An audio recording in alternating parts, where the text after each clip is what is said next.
Hello everyone, welcome to my academy channel. जैसा कि मैंने स्टार्ट किया है क्लास 11 का डायग्राम, तो ये पार्ट 3 है जिसमें मैं प्लांट फिजियोलॉजी और ह्यूमन फिजियोलॉजी के जितने भी डायग्राम्स है, जितने भी कॉन्सेप्ट है डायग्राम के थ्रू मैं उसको बताऊंगी। तो चलिए स्टार्ट करते हैं आज का क्लास। चैप्टर 11 है फोटोसिंथेसिस इन हायर प्लांट। किस तरीके से हायर प्लांट की बात की गई, तो मतलब कि एंजियोस्पर्म की बात की गई है, वहाँ पर फोटोसिंथेसिस कैसे होता है। चलिए देखते हैं जो पहला डायग्राम है क्या है। ये प्रिस्टलेस एक्सपेरिमेंट है। ये जो है एक साइंटिस्ट थे 70 में, इन्होंने ढेर सारा एक्सपेरिमेंट किया होगा उस टाइम पे। देखिए उनका कुछ यहाँ पे एक्सपेरिमेंट दिया है।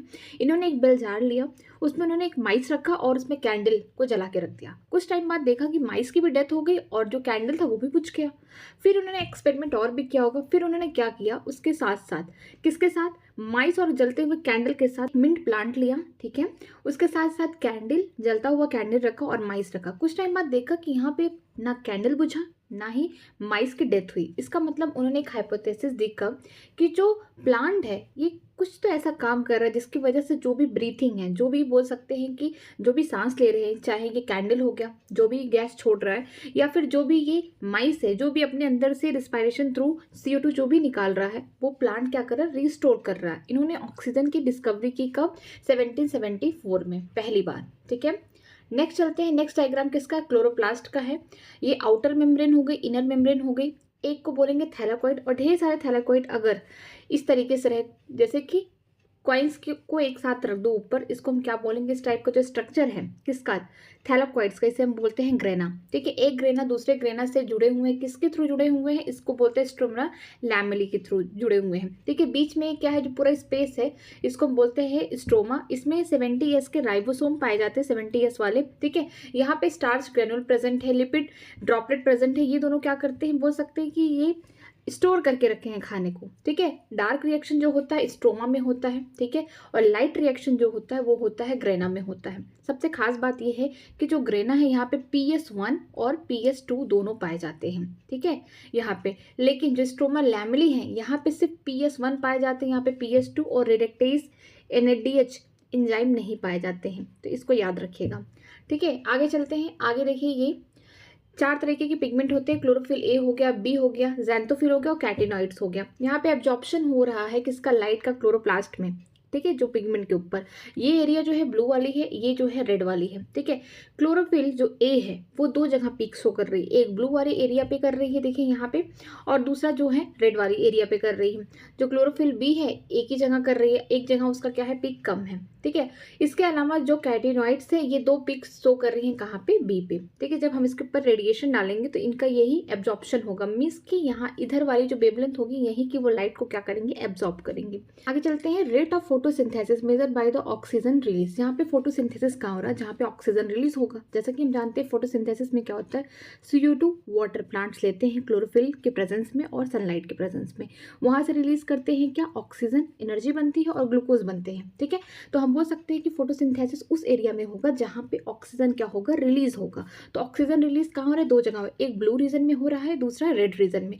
ये भी देखने को मिल रहा है कि ऑक्सीजन का जो पीक है यहाँ पे फोटोसिंथेसिस मतलब ब्लू वाले रीजन में ज्यादा हुआ होगा एज कम्पेयर टू रेड वाले रीजन में, ठीक है। आगे चलते हैं। लाइट एब्जॉर्ब, लाइट कहाँ का एब्जॉर्ब होगी, पहला दिया है ब्लैक से रेट ऑफ फोटोसिंथेसिस और ब्लू से दिया गया एब्जॉर्प्शन। लाइट का एब्जॉर्प्शन कहाँ होगा, 400 नैनोमीटर पे होगा और 700 नैनोमीटर पे होगा। मतलब कि जो ये बोल सकते हैं ब्लू वाले रीजन में हो रहा है, रेड वाले रीजन में, मतलब कि लाइट का एब्जॉर्प्शन जो होगा ब्लू रीजन में भी होगा, रेड रीजन में होगा। सबसे ज्यादा ब्लू रीजन में फोटोसिंथेसिस होगा और लाइट का सबसे ज्यादा एब्जॉर्प्शन भी कहाँ होगा, ब्लू वाले रीजन में होगा, ठीक है। आगे चलते हैं। यहाँ पे दिया गया है कि लाइट हार्वेस्टिंग कॉम्प्लेक्स, जो लाइट हार्वेस्टिंग कॉम्प्लेक्स है किस तरीके से बनते हैं। जो रिएक्शन सेंटर होता है, याद रखिए, 1 मॉलिक्यूल ऑफ क्लोरोफिल A से बनते हैं। बाकी जितने भी एसेसरी पिगमेंट होंगे, क्लोरोफिल B हो गया, ज़ैंथोफिल हो गया, कैटेनॉइड्स हो गया, ठीक है। इस तरीके से यहाँ पे लाइट गिरी, सनलाइट है मतलब फोटॉन्स गिरे, कहाँ पे जाएंगे, जो पिगमेंट मॉलिक्यूल है, ठीक है, एसेसरी जो पिगमेंट्स है वहाँ पे जाएंगे। इसके बाद यहाँ पे जो रिएक्शन सेंटर है जो 1 मॉलिक्यूल ऑफ क्लोरोफिल A से बना है यहाँ पे आएगा। इसके बाद यहाँ से जो इनके प्राइमरी एक्सेप्टर होंगे, जो लाइट आया है इसके जो प्राइमरी एक्सेप्टर होंगे कहाँ पे प्रेजेंट है, रिएक्शन सेंटर पे प्रेजेंट है, ठीक है। रिएक्शन सेंटर में 2 टाइप के होंगे, PS1 होगा, ठीक है, PS2, ठीक है। इसको बोलते हैं प्राइमरी एक्सेप्टर फर्स्ट और सेकेंड। यहाँ पे 700 नैनोमीटर की लाइट को एक्सेप्ट करेंगे, ये 680 नैनोमीटर की लाइट को एक्सेप्ट करेंगे, ठीक है। आगे चलते हैं। आगे देखिए यहाँ पे दिया गया है Z scheme of the light reaction. Light reaction में क्या होता है कि लाइट हार्वेस्टिंग कॉम्प्लेक्स हो गया, ये होगा PS सेकेंड और PS वन। यहाँ पे PS फर्स्ट और सेकेंड क्यों आगे पीछे है, मतलब ये पहले PS सेकेंड यहाँ पे, PS फर्स्ट यहाँ पे इसलिए है क्योंकि PS सेकेंड जो है इनका जो नेमिंग है किस तरीके से रखा गया है कि जो PS फर्स्ट था ये बाद में मिला, जो PS सेकेंड था ये पहले डिस्कवर हो चुका है, तो इसी वजह से जो इनकी नेमिंग है आगे पीछे है। ठीक है, तो यहाँ पे लाइट हार्वेस्टिंग सिस्टम में क्या होता है कि यहाँ पे लाइट आई, अब PS सेकेंड में गया तो इसका मतलब 680 नैनोमीटर की रेडिएशन जो लाइट की वेवलेंथ थी उसको क्या करेगी, एब्जॉर्ब करेगी। ठीक है, इस तरीके से जाएगा। यहाँ पे खास बात ये होगी जो लाइट यहाँ से गिरेगी वो किस पे गिरेगी, जो वाटर है, वाटर के मॉलिक्यूल यहाँ पे क्या होगा, वाटर स्प्लिटिंग होगी, वाटर टूटेगा, किसमें टूटेगा, इलेक्ट्रॉन में, प्रोटॉन में, इसके अलावा ऑक्सीजन रिलीज होंगे। अब यही जो इलेक्ट्रॉन है यही क्या होगा, ट्रांसफर होगा, PS सेकेंड PS फर्स्ट जो भी सिस्टम है इनमें जाएंगे। ठीक है, तो यहाँ से क्या होगा, जो इलेक्ट्रॉन एक्सेप्टर, यहाँ पे लाइट आई, ठीक है, यहाँ पे वाटर ब्रेक डाउन हो गया, इलेक्ट्रॉन बने, प्रोटॉन बने और इसके साथ साथ ऑक्सीजन बने। ठीक है, जो ये इलेक्ट्रॉन होंगे ये क्या करेंगे, PS सेकेंड 2 में जाएंगे, फिर PS फर्स्ट में जाएंगे। यही इलेक्ट्रॉन जो एक्सेप्टर होंगे इस तरीके से क्या होगा, यहाँ पे ATP की फॉर्मेशन का होगी, ATS में होगी, जो बोल सकते हैं inner membrane of the mitochondria में बनेगा। ठीक है, इसके अलावा फिर से जो LH यहाँ पे LHC है, मिस लाइट हार्वेस्टिंग कॉम्प्लेक्स, यहाँ पे भी 1 मॉलिक्यूल ऑफ क्लोरोफिल रहेगा प्रेजेंट। यहाँ पे फिर से इलेक्ट्रॉन क्या होंगे, एक्सेप्ट किए जाएंगे, फिर कहाँ जाएगा, PS वन में जाएगा फोटो सिस्टम में, जहाँ पे NADP प्लस से क्या बनेगा, NADPH, किसकी हेल्प से बनेगा, रिडक्टेज एंजाइम की हेल्प से, जो NADPH को क्या करता है, रिडक्टेज कर देता है। आगे चलते हैं, आगे क्या दिया गया है, आगे है साइक्लिक फोटोफॉस्फोराइजेशन। फोटोफॉस्फोराइजेशन का मतलब ये होता है कि लाइट के प्रेजेंस में क्या हो रहा है, ATP का बनना। ठीक है, यहाँ पे देखिए ये लाइट है, लाइट आई गिरी, यहाँ पे क्लोरोफिल P700 का मतलब ये है कि यहाँ का जो वेवलेंथ होगा कितना है, 700 नैनोमीटर। इसका मतलब ये बात की जा रही है PS फर्स्ट की बात की जा रही है। PS फर्स्ट में यहाँ पे लाइट आया, फिर यहाँ पे इलेक्ट्रॉन एक्सेप्ट हुए, फिर ये ATS साइकिल चली और फिर ये साइक्लिक के मोड में हो गए। मीन्स यहाँ पे PS सेकेंड प्रेजेंट नहीं है। ये वाला जो प्रोसेस होता है ये कहाँ होता है, ग्रेना में होता है, जहाँ पे PS फर्स्ट PS सेकेंड और NADPH रिडक्टेज एंजाइम प्रेजेंट होते हैं। और ये जो होगा साइक्लिक फोटोफॉस्फोराइजेशन ये कहाँ होगा, स्ट्रोमा लैमेली में होगा, जहाँ पे सिर्फ PS वन प्रेजेंट है, फोटो सिस्टम फर्स्ट प्रेजेंट होगा, फोटो सिस्टम सेकंड नहीं प्रेजेंट होगा, ना कि NADPH रिडक्टेज एंजाइम प्रेजेंट होंगे। इस वाले में क्या है कि यहाँ पे देखिए ATP भी बन रहा है, NADPH भी बन रहा है, ऑक्सीजन भी रिलीज हो रहा है। ठीक है, लेकिन इस वाले में देखिए जो साइक्लिक फोटोफॉस्फोराइजेशन है यहाँ पे सिर्फ ATP बना है, यहाँ पे NADPH नहीं बन रहा है, तो ये इंपॉर्टेंट है। नेक्स्ट चलते हैं, ये देखिए क्लोरोप्लास्ट का स्ट्रक्चर है, किसका स्ट्रक्चर है, थैलाकॉइड का है ये। ठीक है, ये थैलाकॉइड का है। ठीक है, इसका जो ये अंदर वाला पार्ट होता है उसको ल्यूमेन कहते हैं और बाहर कौन होगा, बाहर होंगे प्रेजेंट स्ट्रोमा। ठीक है, जैसे मैं ये वाला स्ट्रक्चर दिखा रही हूँ तो आपको क्लियर होगा। जैसे अगर मैं एक की बात करूँ, एक थैलाकॉइड की बात करूँ तो उसके अंदर क्या होगा, ल्यूमेन होगा, बाहर कौन है, स्ट्रोमा है। ठीक है, तो वही स्ट्रक्चर ये दिया गया है। यहाँ पे देखते हैं कि ये देखिए जो हम बोल सकते हैं कि इनर मेम्ब्रेन है किसका, थैलाकॉइड का। यहाँ पे क्या हो रहा है, वाटर का ब्रेकडाउन हो रहा है, वाटर टूट रहा है, किसमें टूट रहा है, यहाँ पे इलेक्ट्रॉन बना रहा है, ऑक्सीजन बना रहा है, साथ में प्रोटॉन बना रहा है, और प्रोटॉन कहाँ रह जा रहा है, ल्यूमेन में रह जा रहा है। ठीक है, इसके अलावा जो फोटो सिस्टम सेकेंड है यहाँ पे 680 नैनोमीटर की रेडिएशन आ रही, वेवलेंथ की रेडिएशन आ रही है, यहाँ पे क्या हो रही है, उसका बोल सकते हैं यहाँ पे रिएक्शन सेंटर प्रेजेंट है, उसको एब्जॉर्ब कर रहा है। फिर देखिए जो प्लास्टोक्विनोन है ये किसमें बदलेगा, प्रोटॉन को लेके बदल जाएगा। प्रोटॉन को क्या करता है कि बाहर से लेके आता है अंदर की तरफ, बोल सकते हैं कि स्ट्रोमा से लेके आ रहा है कहाँ, ल्यूमेन की तरफ, और जो ये प्लास्टोक्विनोन है इसको इलेक्ट्रॉन मिल जाएगा तो ये क्या हो जाएगा, रिड्यूस हो जाएगा, क्या बना लेगा, ये बना देगा प्लास्टोक्विनोल। ठीक है, इसके बाद क्या है, साइटोक्रोम B6 है ये वाला पार्ट, फिर प्लास्टोक्विनोन में से ETS का पार्ट है। ठीक है, इलेक्ट्रॉन ट्रांसपोर्ट सिस्टम का पार्ट है। फिर यहाँ पे देखिए जो PS फर्स्ट होगा 700 नैनोमीटर का होगा, फिर यहाँ पे क्या होगा, एट द लास्ट NADPH बन जा रहा है। मतलब कि ल्यूमेन में कहने का मतलब है कि ढेर सारे यहाँ पे प्रोटॉन प्रेजेंट है। अब इन प्रोटॉन से क्या बनाया जाए, ATP बनाया जाए। ATP कैसे बनेगा, देखिए ये CF0 है, CF1 है। ये CF0 क्या होता है, इम्बेडेड होता है कहाँ, थैलाकॉइड के मेम्ब्रेन में। ठीक है, हम बोल सकते हैं आउटर मेम्ब्रेन है थैलाकॉइड की, इनर है, तो यहाँ पे क्या है, बीच में इम्बेडेड है। जो आउटर मेम्ब्रेन होगा किसका, थैलाकॉइड का, वहाँ पे कौन प्रेजेंट होगा, ATP सिंथेटेज। ATP सिंथेटेज से नाम से लग रहा है कि ATP बनाने का काम कर रहा है। तो ये क्या करेगा, CF0 यहाँ से प्रोटॉन को इनको देगा और ये क्या करेंगे, NADP प्लस इनऑर्गेनिक फॉस्फेट के साथ ATP की फॉर्मेशन करेंगे। ठीक है, यहाँ पे हम बोल सकते हैं कि ल्यूमेन में जब हाई H+ है तो pH क्या होगा, कम होगा। जैसे हम जानते हैं जो प्रोटॉन इनवर्सली प्रोपोर्शन होता है H+ किसके, pH के। अगर ल्यूमेन में यहाँ पे बोल सकते हैं प्रोटॉन का कंसंट्रेशन ज़्यादा है तो इसका मतलब pH क्या होगा, वहाँ पे कम होगा। ठीक है, तो हम यहाँ पे लिखा हाई इलेक्ट्रोकेमिकल पोटेंशियल ग्रेडियंट। ठीक है, यहाँ पे अंदर ज़्यादा है, बाहर क्या है, लो है। ठीक है, ये थैलाकॉइड की मेम्ब्रेन होगी, स्ट्रोमा हो गया, और स्ट्रोमा में क्या होगा, बोल सकते हैं pH ज़्यादा है और यहाँ पे प्रोटॉन ग्रेडियंट क्या है, कम है। ठीक है, चलिए स्टार्ट करते हैं केल्विन साइकिल में।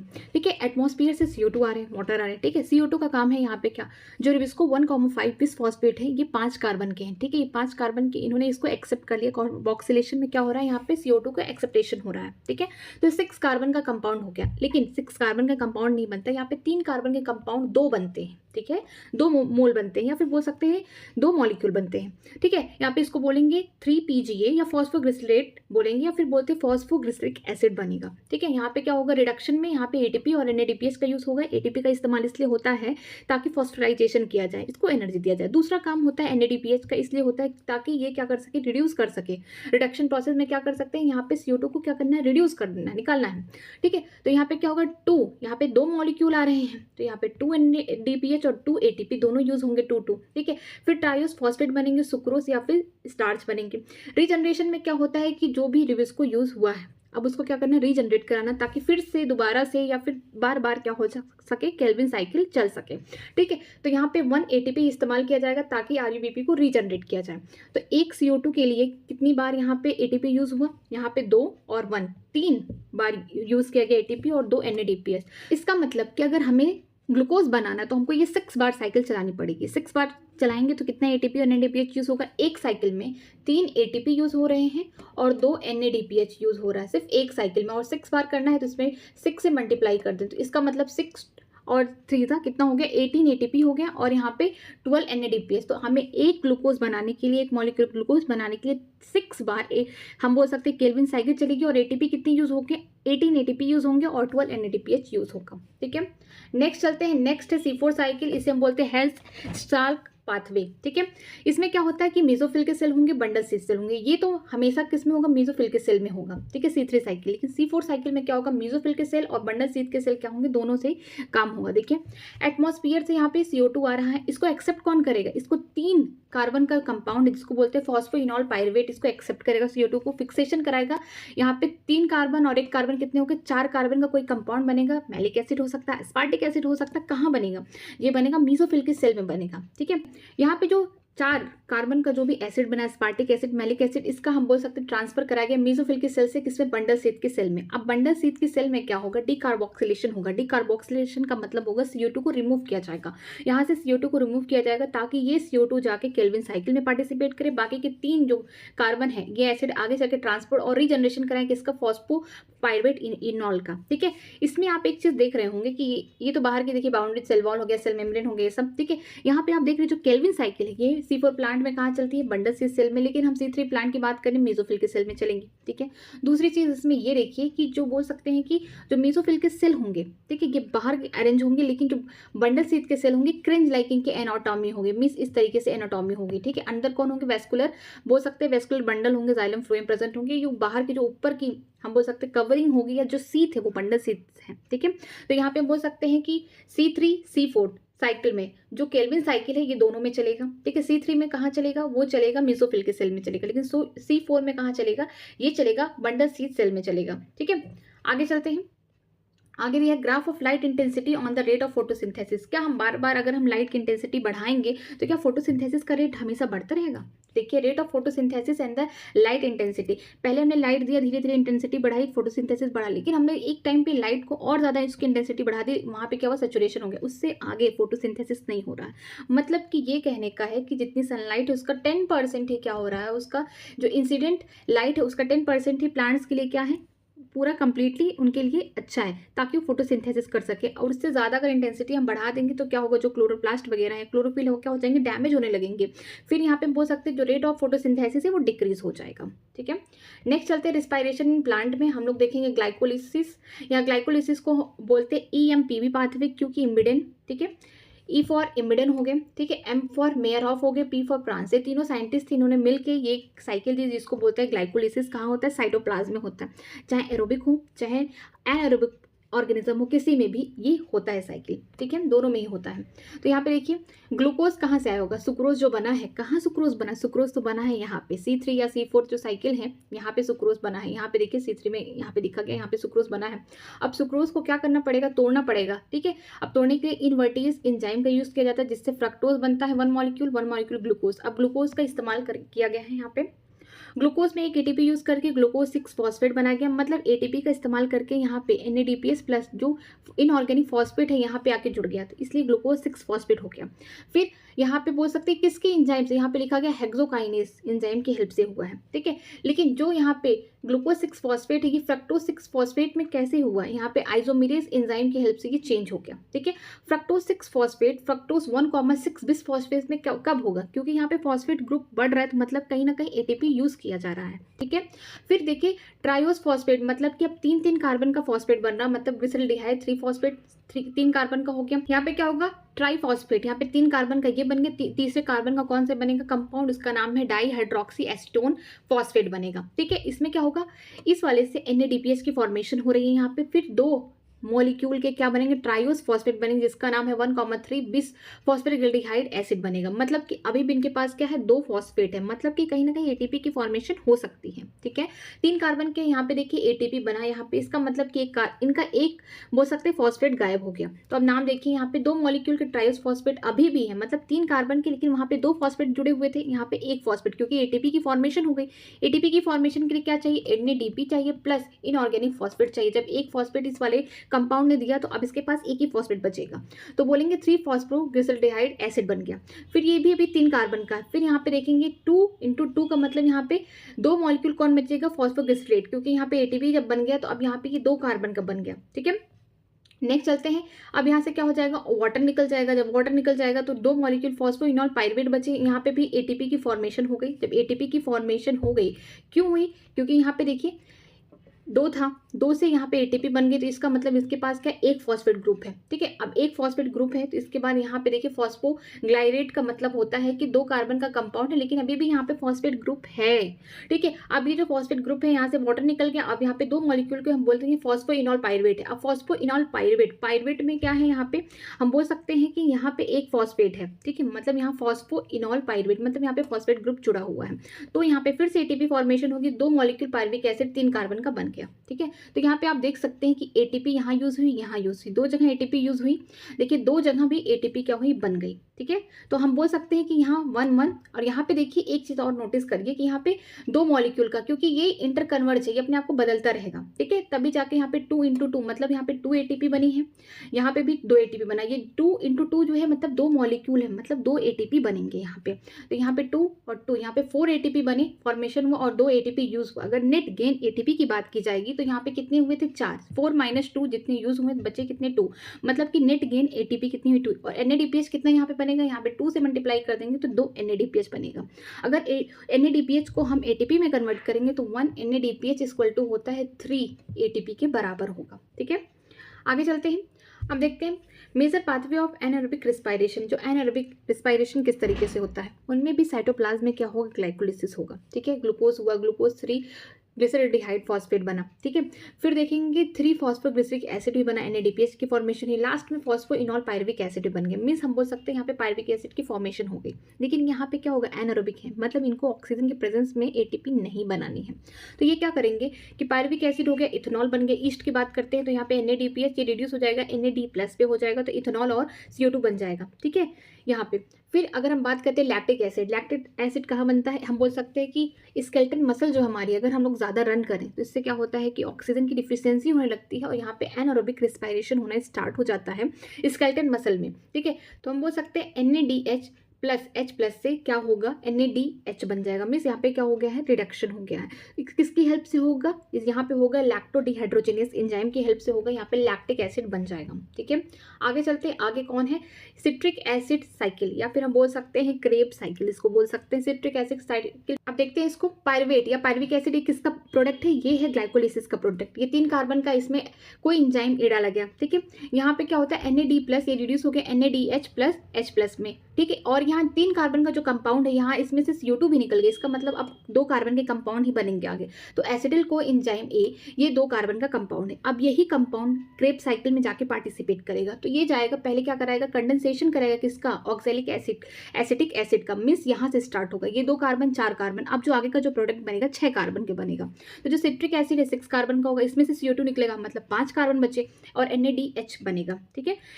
अब यहाँ से अगर CO2 निकल गया तो अब 4 कार्बन के कंपाउंड होंगे। यहाँ पे कौन होगा? सक्सेनल कोएंजाइम। ये सक्सेनल कोएंजाइम क्या करेगा? सक्सेनिक एसिड बनाएगा। ये यहाँ पे जीटीपी की फॉर्मेशन होगी। ठीक है, कैसे स्टेप होगा जहाँ पे जीटीपी जो इक्विवेलेंट है किसके? एटीपी के। तो यहाँ पे फॉस्फोराइजेशन स्टेप है, सबस्ट्रेट फॉस्फोराइजेशन स्टेप है। फिर सक्सेनिक एसिड जो है 4 कार्बन का है, ये फिर से 4 कार्बन का मैलिक एसिड बना लेगा। उससे पहले क्या बनाएगा? फिरमेट बनाएगा। यहाँ पे FADH की जो फॉर्मेशन है यहाँ पे फिरमेट बनेगा जो कि 4 कार्बन का कंपाउंड है, इसमें दिया नहीं है। फिर मैलिक एसिड है, मैलिक एसिड से फिर से NADH बनेगा और फिर 4 कार्बन का जो कंपाउंड होगा ऑक्सैलो एसिडिक एसिड है। तो आप यहाँ पे देख रहे हैं कि जो NADH है ये 3 जगह बन रहा है। पहला कहाँ? सिट्रिक एसिड, जब अल्फा कीटो ग्यूटेरिक एसिड में बदल रहा है तब बन रहा है। ठीक है, इसके अलावा अल्फा ग्यूटेरिक एसिड किस में बदल रहा है? यहाँ पे बदल रहा है सक्सेनिल कोएंजाइम में बदल रहा है तब बन रहा है। और यहाँ पे बोल सकते हैं मैलिक एसिड जब ऑक्सैलो एसिटिक एसिड में बदलेगा तब यहाँ पे NADH की फॉर्मेशन हो रही है। इसके अलावा ATP की जो फॉर्मेशन होगी या आप बोल सकते हैं GTP की जो फॉर्मेशन होगी एक ही जगह होगी। कहाँ होगी? जब सक्सेनिल कोएंजाइम सक्सेनिक एसिड बनाएगा तब होगी। ठीक है, ये कहाँ पे होता है? ये होता है मैट्रिक्स ऑफ माइटोकॉन्ड्रिया। माइटोकॉन्ड्रिया की मैट्रिक्स में ये क्रेब्स साइकिल चलता है। ठीक है, आगे चलते हैं। ETS साइकिल की बात करते हैं, इलेक्ट्रॉन ट्रांसपोर्ट सिस्टम की बात करेंगे। यहाँ पे हम जानते हैं कि ये माइटोकॉन्ड्रिया है, ये आउटर मेम्ब्रेन होगा, बाहर वाला इनर मेम्ब्रेन होगा। तो जो ये सारे कॉम्प्लेक्सेस जो प्रेजेंट है वो कहाँ प्रेजेंट होंगे? इनर मेम्ब्रेन में प्रेजेंट होंगे। ठीक है, इनके जो इनर और आउटर मेम्ब्रेन के बीच में जो स्पेस हो उसको बोलेंगे इंटर मेम्ब्रेन स्पेस। ठीक है, इधर मैट्रिक्स है, ये इनर मेम्ब्रेन है, इधर आउटर मेम्ब्रेन होगा कहीं और इसके बीच का जो स्पेस होगा इसको बोलेंगे इंटर मेम्ब्रेन स्पेस बोलेंगे। ठीक है, यहाँ पे 4 कॉम्प्लेक्सेस इस तरीके से पड़े हुए, 5वां यहाँ पे। ठीक है, जो कॉम्प्लेक्स 1 हो इसका नाम है NADH, इस डिहाइड्रोजेनेस। जो NADH है ये क्या करेगा? जो NADH है उसको रिड्यूस कर देगा NAD+ में। यहाँ से 2 इलेक्ट्रॉन निकालेगा, FMN को देगा। इसके बाद जो आयरन सल्फर की प्रोटीन है ये अपना इलेक्ट्रॉन किसको देंगी? यूबिक्विनॉन को देंगी। अब ये इलेक्ट्रॉन को ट्रांसफर कर रहा है, फर्स्ट कॉम्प्लेक्स से लेके जा रहा है थर्ड में लेके जा रहा है, यूबिक्विनॉल बनाएगा। ठीक है, जो थर्ड कॉम्प्लेक्स है, सेकंड तो आया नहीं, यहाँ पे थर्ड कॉम्प्लेक्स जिसका नाम है साइटोक्रोम B/C1 नाम है। ठीक है, यहाँ से भी क्या होगा? इलेक्ट्रॉन आएंगे। ठीक है, इस तरीके से इंटर करेंगे साइटोक्रोम B, फिर यहाँ पे आयरन सल्फर की प्रोटीन है, फिर साइटोक्रोम C1 होगा। ठीक है, फिर यहाँ पे देखिए ये साइटोक्रोम C है। अभी यहाँ से मत स्टार्ट करिए, यहाँ से स्टार्ट करिए। जो कॉम्प्लेक्स सेकंड है जिसका नाम है सक्सेनिक डिहाइड्रोजिनेस। ठीक है, ये कहाँ प्रेजेंट होते हैं? ये इनर मेम्ब्रेन जो है माइटोकॉन्ड्रिया की वहाँ प्रेजेंट होते हैं। ये ETS में भी पार्टिसिपेट करते हैं और क्रेब्स साइकिल में भी यहाँ पे पार्टिसिपेट करेंगे। ठीक है, आगे देखिए यहाँ पे जो बोल सकते हैं सक्सीनेट है, फ्यूरमेट में बदल गया है। सक्सीनेट कितने कार्बन का था? 5 कार्बन का था, ये हो गया 4 कार्बन का। फिर यहाँ पे FADH, यहाँ पे आयरन सल्फर, यहाँ से इलेक्ट्रॉन को किसको देगा? यूबिक्विनॉन को देगा और यूबिक्विनॉन किससे? यूबिक्विनॉल में बदलेगा। ये कहाँ? सेकंड कॉम्प्लेक्स से लेके आ रहा है, थर्ड को दे रहा। पहले फर्स्ट कॉम्प्लेक्स से इलेक्ट्रॉन को लाया, थर्ड को दिया, फिर सेकंड कॉम्प्लेक्स से लेके आया, किसको दे रहा है? थर्ड कॉम्प्लेक्स को दे रहा है। मतलब कि ये क्या कर रहा है? इलेक्ट्रॉन को बोल सकते हैं ट्रांसपोर्टेशन कराने में हेल्प कर रहा है। अब जो कॉम्प्लेक्स थर्ड है उसके बाहर देखेंगे साइटोक्रोम C प्रेजेंट। ये साइटोक्रोम C क्या होते हैं? स्मॉल प्रोटीन होते हैं जो कि मोबाइल होते हैं। ठीक है, कहाँ प्रेजेंट है? ये देखिए इनर मेम्ब्रेन है, तो इनर मेम्ब्रेन के आउटर साइड प्रेजेंट है। ये अंदर वाला होगा, ये बाहर वाला हो, तो बोल सकते हैं कि ये इनर मेम्ब्रेन के आउटर सरफेस पे प्रेजेंट है। मोबाइल होती है। ये क्या करते हैं? ये इलेक्ट्रॉन को बाहर ही बाहर कहाँ से लेके आते हैं? बोल सकते हैं कॉम्प्लेक्स थर्ड से लेके आएंगे, कॉम्प्लेक्स 4 तक लाएंगे। ठीक है, ये फर्स्ट से थर्ड तक लाने का काम कौन कर रहा है? यूबिक्विनॉल कर रहा है। फिर देखिए यहाँ पे सेकेंड से थर्ड में लाने का यूबिक्विनॉन ही काम कर रहा है, क्विनॉल में बदल जा रहा है। ठीक है, लेकिन साइटोक्रोम C क्या कर रहा है? ये कॉम्प्लेक्स थर्ड से कॉम्प्लेक्स 4 तक लेके आ रहा है, किसको? इलेक्ट्रॉन को बाहर ही बाहर लेके आ रहा है। मतलब कि बोल सकते हैं कि जो इनर मेम्ब्रेन है उसके बाहर प्रेजेंट है तो उधर से लेके आ रहा है। ठीक है, फिर जो कॉम्प्लेक्स 4 है यहाँ पे क्या होगा? यहाँ पे ऑक्सीजन आएगा या फिर प्रोटॉन आएगा जो कि वाटर बना देगा। कॉम्प्लेक्स 4 का नाम क्या है? साइटोक्रोम C ऑक्सीडेज इसका नाम है। ठीक है, इसके पास क्या होते हैं? 2 टाइप के कॉपर सेंटर प्रेजेंट होते हैं जिसका नाम है कॉपर। फर्स्ट A होगा और A3 होगा। ठीक है, यहाँ पे प्रेजेंट होंगे। इनका भी क्या होगा? जो भी साइटोक्रोम C है यहाँ से इलेक्ट्रॉन लेके आए, इनको दिए। ठीक है, यहाँ से इलेक्ट्रॉन इनको दिए, ये आगे चल के क्या बना देंगे? वाटर बना देंगे, इनका काम खत्म हो जाएगा। यहाँ पे देखिए जो साइटोक्रोम C है ऑक्सीडेज, ये कॉम्प्लेक्स 4 का नाम है। यहाँ पे देखिए जो भी साइटोक्रोम C इलेक्ट्रॉन बाहर बाहर लेके आ रहा है यहाँ पे दे रहा है, इसका मतलब इलेक्ट्रॉन भी कहीं जाके बाइंड कर रहा है। ठीक है, ये ऑक्सीजन क्या है? टर्मिनेट कर दे रहा है। ठीक है, यहाँ पे वाटर बना देगा, अब इसके आगे कुछ नहीं बनेगा। लेकिन जो ये प्रोटॉन है जो यहाँ से निकले हुए हैं, यहाँ पे जो कॉम्प्लेक्स फर्स्ट ने NADH डिहाइड्रोजिनेस ने यहाँ पे प्रोटॉन निकलवाए हैं। ठीक है, साइटोक्रोम B/C1 यहाँ निकलवाए हैं। फिर हमने कॉम्प्लेक्स 4 में देखा यहाँ पे कुछ प्रोटॉन निकलेंगे। तो ये प्रोटॉन कहाँ इकट्ठा हुए हैं? जो बोल सकते हैं इनर मेम्ब्रेन स्पेस है, किससे? माइटोकॉन्ड्रिया। ये मान लीजिए माइटोकॉन्ड्रिया की डबल लेयर है। ठीक है, ये आउटर इनर, तो इनके बीच में ढेर सारे ये प्रोटॉन होंगे। इनसे भी हमको क्या निकलवाना है? ATP निकलवाना है। तो जो हम बोल सकते हैं कॉम्प्लेक्स 5 है, ठीक है। इसका नाम क्या है, एटीपी सिंथेटेस। F0 क्या करेगा, जितने भी प्रोटॉन है ये एम्बेडेड है, ये क्या लेके आएगा, और जो इस बोल सकते हैं F1 है, ये एटीपी सिंथेटेस है, ये क्या करेगा, NADP प्लस इनऑर्गेनिक फॉस्फेट से एटीपी बनाएगा। किधर बनाएगा, मैट्रिक्स की तरफ, जो बोल सकते हैं कि जो माइटोकॉन्ड्रिया का बीच का स्पेस है, मैट्रिक्स में क्या होगा, एटीपी बनेगा। ठीक है, आगे चलते हैं। ये देखिए यहाँ पे स्ट्रक्चर दिया है एटीपी सिंथेटेस का, कहाँ पे दिया, माइटोकॉन्ड्रिया में। ये होगा इनर मेम्ब्रेन दिया गया है, ये आउटर साइड है, ठीक है, ये इनर साइड है। इसके हिसाब से देखा जा रहा है, मैट्रिक्स के हिसाब से आउटर साइड बोलो, इसको इनर साइड बोला जा रहा है। ठीक है, यहाँ पे 2 प्रोटॉन आएंगे, यहाँ पे F0 क्या करेगा, इसको देगा, किसको, F1 को देगा। ये जो होगा इम्बेडेड होंगे, लेकिन ये क्या होंगे, मूवेबल होंगे। ठीक है, यहाँ पे F0 क्या होंगे, इम्बेडेड होंगे, और जो F1 क्या होगा, ये मूवेबल होगा। तो ये क्या करेगा, ADP को इनऑर्गेनिक फॉस्फेट के साथ मिलकर ATP की फॉर्मेशन कर देगा, कहाँ, मैट्रिक्स में। ठीक है, ये क्या, इनर माइटोकॉन्ड्रियल मेम्ब्रेन है। ठीक है, अंदर वाला इनर माइटोकॉन्ड्रियल मेम्ब्रेन का पार्ट है। ठीक है, आगे चलते हैं। आगे दिया गया है, आगे हम बोल सकते हैं कि डिफरेंट पाथवे जिससे हम क्या निकलवा सकते हैं, क्रेब साइकिल करवा सकते हैं, मीन्स ATP निकलवा सकते हैं, मेन यही है। ठीक है, अगर कोई फैट ले रहा है तो फैटी एसिड ग्लिसरॉल में चेंज होगा, फिर बाद में ये सारी साइकिल होके फिर जाके क्रेब साइकिल करेगा। लेकिन अगर कोई कार्बोहाइड्रेट खा रहा है तो सिंपल ग्लूकोज में आएगा, मतलब सिंपल शुगर में आएगा, ग्लूकोज के फॉर्म में। फिर यहाँ पे क्या चल रहा है, ये सब चल रहा है, ग्लाइकोलिसिस हो रहा है। ठीक है, एट द एंड क्या हो जाएगा, क्रेब साइकिल चल जाएगा। अगर कोई प्रोटीन ले रहा है तो अमीनो एसिड तोड़ना पड़ेगा, फिर वो क्या बनेगा, पायरुविक एसिड बनेगा। इसके बाद एसिड कोएंजाइम आएगा, लिंक रिएक्शन होगा, फिर क्रेब साइकिल कर सकता है। तो हम कह सकते हैं जो कार्बोहाइड्रेट है ये डायरेक्टली इसको अगर हम खाएंगे तो डायरेक्टली हम ATP की फॉर्मेशन कर लेंगे, क्रेब साइकिल कर लेंगे। लेकिन जो फैट है और प्रोटीन है, इसको इनडायरेक्टली इससे हमको ATP या फिर बोल सकते हैं क्रेब साइकिल चलेगा। नेक्स्ट चैप्टर चलते हैं, chapter 13, plant growth and development. Plant growth and development देखते हैं। देखिए यहाँ पे एक सीडलिंग है, सीड लगा दिया गया, उसमें छोटे छोटे प्लांट आने स्टार्ट हो गए। ये हो गया, बोल सकते हैं सॉइल की लाइन है, या फिर बोल सकते हैं सॉइल ही है। ठीक है, ये वाला क्या होगा, इसके कॉटिलेडन होंगे। इस तरीके से नीचे वाला पार्ट हाइपोकोटाइल होगा, जो क्या बनाने का काम कर रहा है, रूट वाले सिस्टम को। और इपिकोटाइल वाला देखिए ये पार्ट होगा, ऊपर देखिए यहाँ पे इपिकोटाइल हुक के जैसे स्ट्रक्चर है, यहाँ पे सीड कोट हट रहे हैं सीड के ऊपर से, यहाँ पे न्यू सीडलिंग की जर्मिनेशन हो रही है। इस तरीके से देखिए रूट बन रहा है, ऊपर ये कॉटिलेडन है, ये इपिकोटाइल है, ये आगे चल के क्या बना रहे हैं, शूट सिस्टम बना रहे हैं। ठीक है, नेक्स्ट स्ट्रक्चर में चलते हैं। ये देखिए रूट वाला है पार्ट, ये शूट वाला पार्ट है। यहाँ पे देखिए वेस्कुलर कैम्बियम दोनों में पाए जाते हैं। रूट वाला रूट एपिकल मेरिस्टम है, यहाँ पे कुछ ऐसे सेल होंगे जो नॉन स्टॉप रहेंगे, पूरे लाइफ भर क्या करेंगे, डिवाइड करते रहेंगे। ठीक है, नीचे रूट बनाते रहेंगे, ऊपर जो शूट एपिकल मेरिस्टम है ये हमेशा डिवाइड करेंगे, क्योंकि मेरिस्टेमेटिक सेल हैं, इनका काम क्या करना है, ग्रोथ कराना है, प्राइमरी ग्रोथ कराएंगे। ठीक है, आगे चलते हैं। आगे क्या है, detection of zone of elongation by the parallel line technique, zones ABCD immediately behind the apex having elongated most. देखिए यहाँ पे ये कोई प्लांट का पार्ट है, इस पे देखिए यहाँ पे इलोंगेशन होता रहा। मीन्स यहाँ पे बोल सकते हैं कि ये वाले जो होंगे टिश्यू आगे डिवाइड करते रहेंगे, नीचे क्या होगा, इलोंगेट होता रहेगा, मीन्स उनका ग्रोथ होता रहेगा। ठीक है, नेक्स्ट चलते हैं अर्थमेटिक एंड ज्योमेट्रिक ग्रोथ में। अर्थमेटिक ग्रोथ में क्या होगा कि एक सेल डिवाइड होगा दो में, एक सेल क्या करेगा, हमेशा डिवाइड होता रहेगा, जो बाकी के जो सेल होंगे क्या होंगे, वो डिफ्रेंशिएट होते रहेंगे, अपना काम करते रहेंगे, मीन्स मेच्योर होते रहेंगे, वो डिवाइड नहीं करेंगे। तो ये अर्थमेटिक होगा। हम बोल सकते हैं रूट में जो सेल होते हैं वो क्या करते हैं, एक डिवाइड होता है, दूसरा डिफरेंशिएट होता रहता है, अपना काम करता रहता है। ठीक है, इसमें हमें लीनियर टाइप का ग्राफ देखने को मिलेगा। ज्योमेट्रिक की बात करते हैं, यहाँ पे जितने भी सेल होंगे आगे डिवाइड होते होंगे, जैसे 1 से 2 बन रहा है, 2 से 4, 4 से 8, इस तरीके जितने भी सेल होंगे आगे क्या होंगे, डिवाइड होते रहेंगे, बाद में मेच्योर होंगे। तो जैसे जाइगोट है, डिवाइड कर रहा है, इस तरीके से यहाँ पे देखिए geometric phase, all cell divide किए। ज्योमेट्रिक फेज में देखेंगे सारे सेल डिवाइड हो रहे हैं, बाद में क्या हो रहा है कि कुछ ही सेल क्या होंगे, डिवाइड करेंगे, बाद में क्या हो जाएंगे, सारे सेल अपनी कैपेसिटी लूज कर जाएंगे, मीन्स परमानेंट हो जाएंगे। तो ये वाला जो होगा स्टेज, इसमें सिग्मोइड ग्राफ देखने को मिलेगा। जैसे यहाँ पे ग्राफ दिया गया है, यहाँ पे L वर्सेस T में दिया गया है लेंथ, यहाँ पे हाइट ऑफ प्लांट दिया गया है, यहाँ पे T, यहाँ पे देखिए धीरे धीरे क्या हो, लीनियर ग्राफ मिल रहा है, मीन्स LT इक्वल टू होता है N0 प्लस RT। ठीक है, ये बोल सकते हैं T टाइम के बाद लेंथ था प्लांट का, ये बोल सकते हैं इनिशियल लेंथ था। R क्या होता है, R को हम बोल सकते हैं इफिशियंसी इंडेक्स बोल सकते हैं। ठीक है, या फिर हम बोल सकते हैं ग्रोथ रेट। ठीक, ये T क्या है, टाइम है, इसमें लीनियर देखने को मिलेगा। और एक किसका पार्ट है, अर्थमेटिक का पार्ट है। फिर देखते हैं ज्योमेट्री के आइडियल होते हैं, मीन सिग्मोइड ग्राफ होते हैं। इनमें ज्योमेट्रिक वाले जो हैं उसमें देखने को मिलते हैं कि यहाँ पे जो साइज है या वेट है किसी भी ऑर्गन का, टाइम के साथ क्या होगा, लैग होगा, पहले धीरे धीरे होगा, फिर एक्सपोनेंशियली ग्रो कर जाएगा, फिर स्टेशनरी हो जाएगा। ठीक है, तो यहाँ पे WT इक्वल टू हो जाएगा W0 e की पावर RT। ठीक, WT का मतलब क्या है, वेट है एट टाइम T, और यहाँ पे इनिशियल वेट कितना था, E क्या होता है, बोल सकते हैं नेचुरल लॉग है, किसका, नेचुरल लॉगरिथम का। ठीक है, उसका हम लेंगे ये। R क्या है, ग्रोथ रेट है, या फिर हम बोल सकते हैं इफिशियंसी इंडेक्स हो गया, T हो गया टाइम। तो ये सिग्मोइड हो गया।